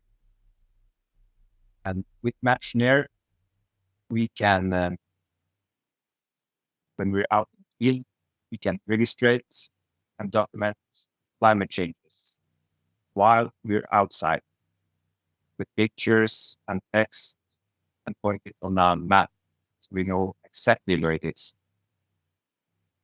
That we can use for a research later on, and we the owners of the data, so it get misused by wrong people. Yes, that's also threat for us. It gets in the wrong hands. So when I'm outside, you don't have so much time always, but with the Maptionary, you can do the registration visible climate change really fast. Just pick up phone, open the app, take a picture, plot it on the map, and describe. And when I go home, have some more time, I can fill in the details later on. So it will be quite useful for us to have a system. Yeah. I'm also looking forward to register some of the elders' observations.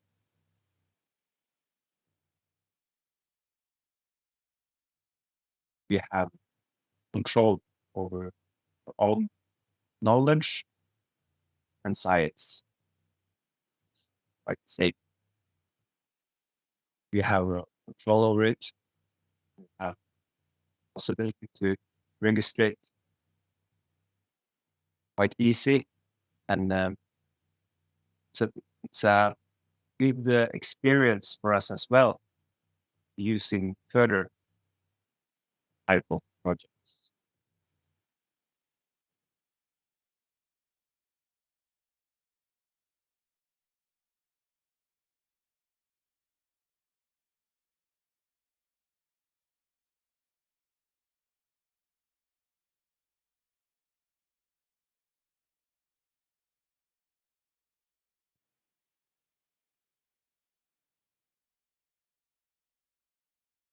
Den största klimatförändringen som vi ser hos oss, det är under hösten och vintern.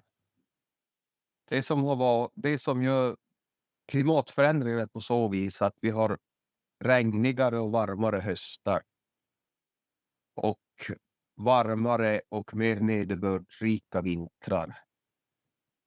Som till exempel så har det blivit mycket regn under hösten som gör att marken är blöt. Sen kommer snön på ofrusen mark. Och det gör också att renlaven som renarna äter, den blir vattensjuk. Eller så blir den blöt och fryser till is så att de inte kommer åt hänglaven överhuvudtaget. Och vi har ju även då det vi kallar ett reservbete i naturen för just när markbetet blir låst. Och det är ju hänglaven som växer i träden.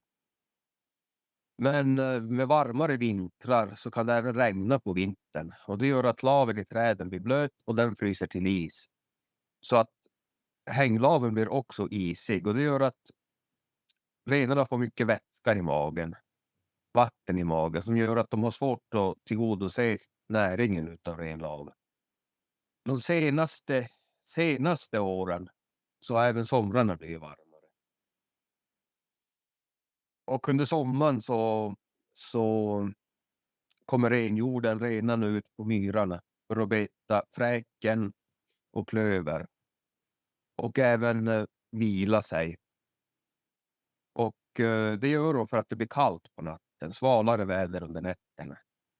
Och under dagen när det är varmt då är renjorden inne i granskogen, skogsbeklädda områden för att komma på skydd från insekter och från värmen. Men de senaste åren så har även nätterna blivit varma för oss. Så renarna har inte kunnat ta sig ut på myrarna för att beta klöver och fräken, den näringsrika maten de behöver under sommaren. Och inte heller kunnat få vila från insekterna. Så det har inneburit för oss att renarna har blivit i sämre kondition. Och de blir i sämre kondition tills vintern börjar. Och sen om du får en vinter där du har blöt mark med mycket vatten i renlaven. Eller att det fryser till is. Så har de inga reserver att ta på. Och det var precis så det var för oss för 3 år sedan. Då hade vi en riktigt varm sommar och en varm vinter med mycket nederbörd som gjorde att hälften av renarna från Vindby svalt ihjäl. Vinterbetet blev låst av is och då är vi beroende av hänglavsbetet. På grund av skogsindustrin så är alla de här gamla hänglavsrika träden och skogarna i stor del avverkade. Så renen får inte tillgång till hänglavsbetet. Under februari-mars månad så kommer det alltid stormar i vårat område. Och stormen gör att den bryter av kvistar och hänglav som faller ner på marken så renarna får mat. Och under en dålig vinter så är det räddningen för renarna. Och den där stormen kommer varje år i februari-mars. Men det finns inga mer grenar och hänglav som kommer ner på marken. För om man har huggit bort de gamla träden och de gamla skogarna.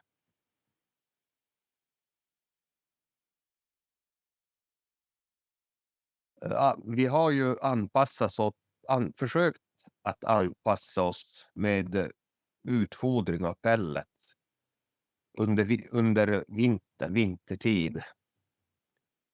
Men som jag ser det så är det en kortsiktig lösning. För du kan få renarna att klara sig under den vintern. Men när du får som här längre effekter där du har klimatförändring påverkar år efter år så innebär det att man måste anpassa sig med att börja utfodra renarna i stort sett varje vinter. Och det förändrar renarnas beteende. Och även näringsintag för att renfodret som man ger pelletsen är inte lika näringsrik och har inte alla naturens näringsämnen. Och sen även så får renen att bete sig på ett annat sätt när den blir utfodrad. För då tappar den naturliga beteendet som renen har. Sedan så har vi försökt anpassa oss även att försöka nyttja andra renbetesmarker. Men problemet där är att vi har så mycket exploateringar, vi har skogsbruk, vindkraft, gruvnäring. Så det finns inte marker som man kan använda under de här svåra betesförhållanden, utan vi blir tvingade till utfodring. Och nu har vi sett förändringar i renens beteende, men jag tror inte vi vet det totala för om kanske 50 till 70 år framöver.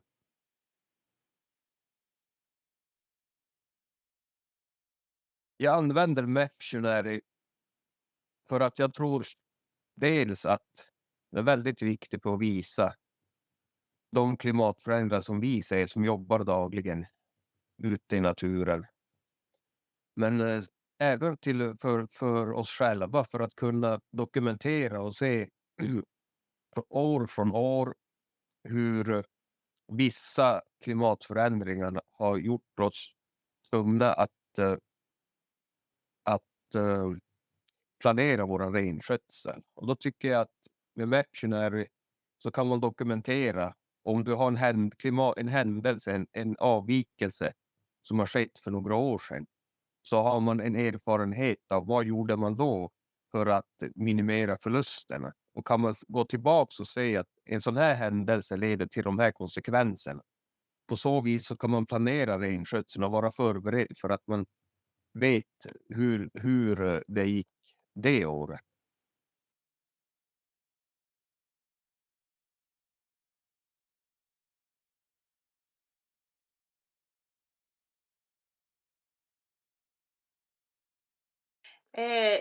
Jag heter Susanna Ricko, är 34 år, kommer från Girja sameby.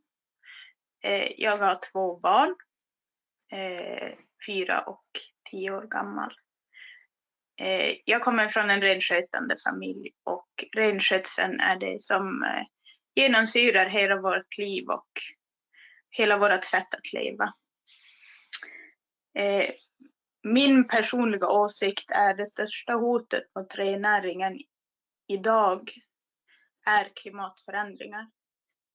För andra hot mot renskötsel kan man ju alltid diskutera med en motpart med. Men klimatförändringar har vi ingen fysisk motpart som vi kan diskutera med.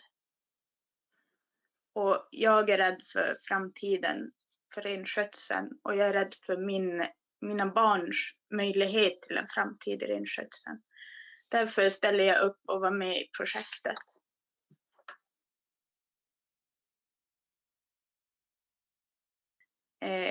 Hösten kommer och det är blött och fuktigt på hösten. Snön kommer först.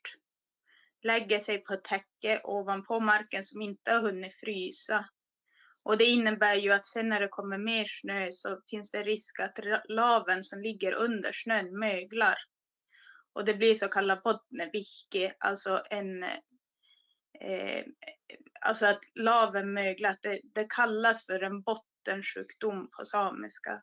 Och renen blir dålig av att äta det och äter helst inte alls den laven.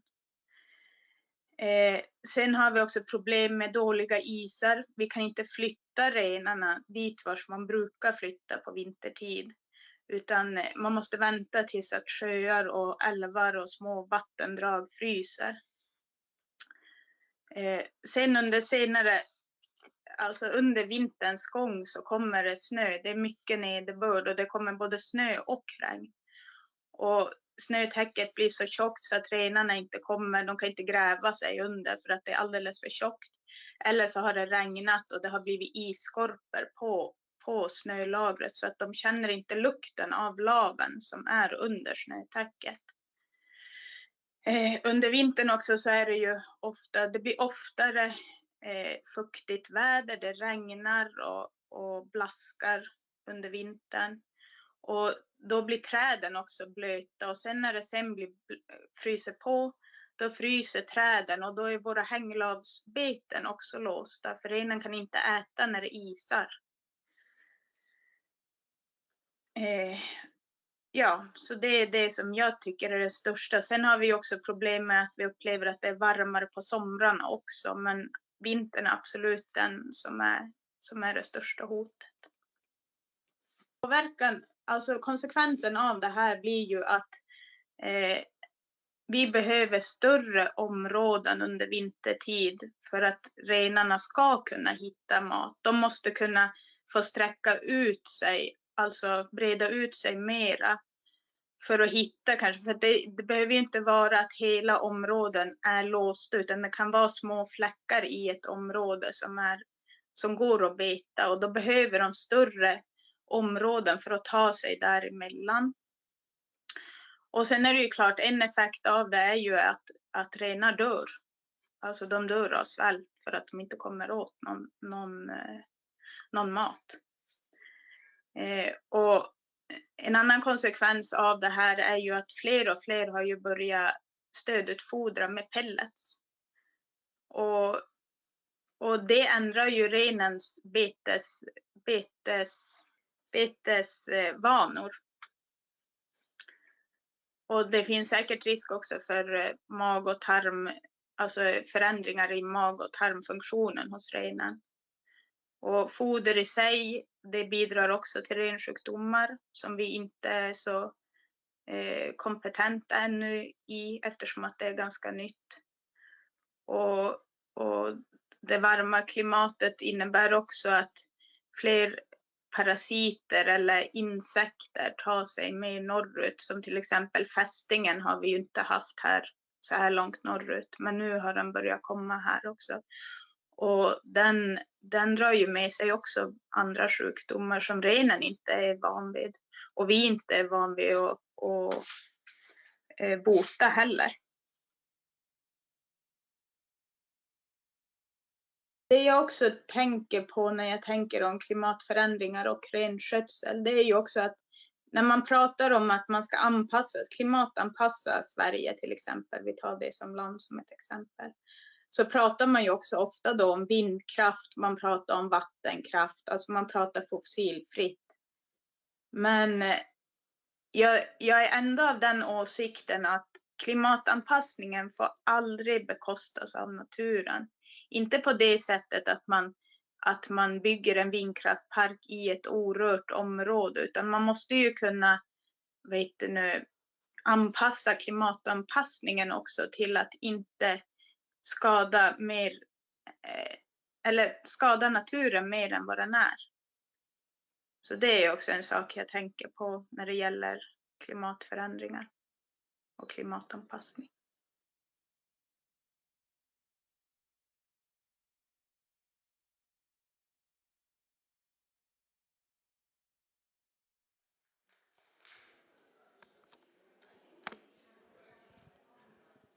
Thank you.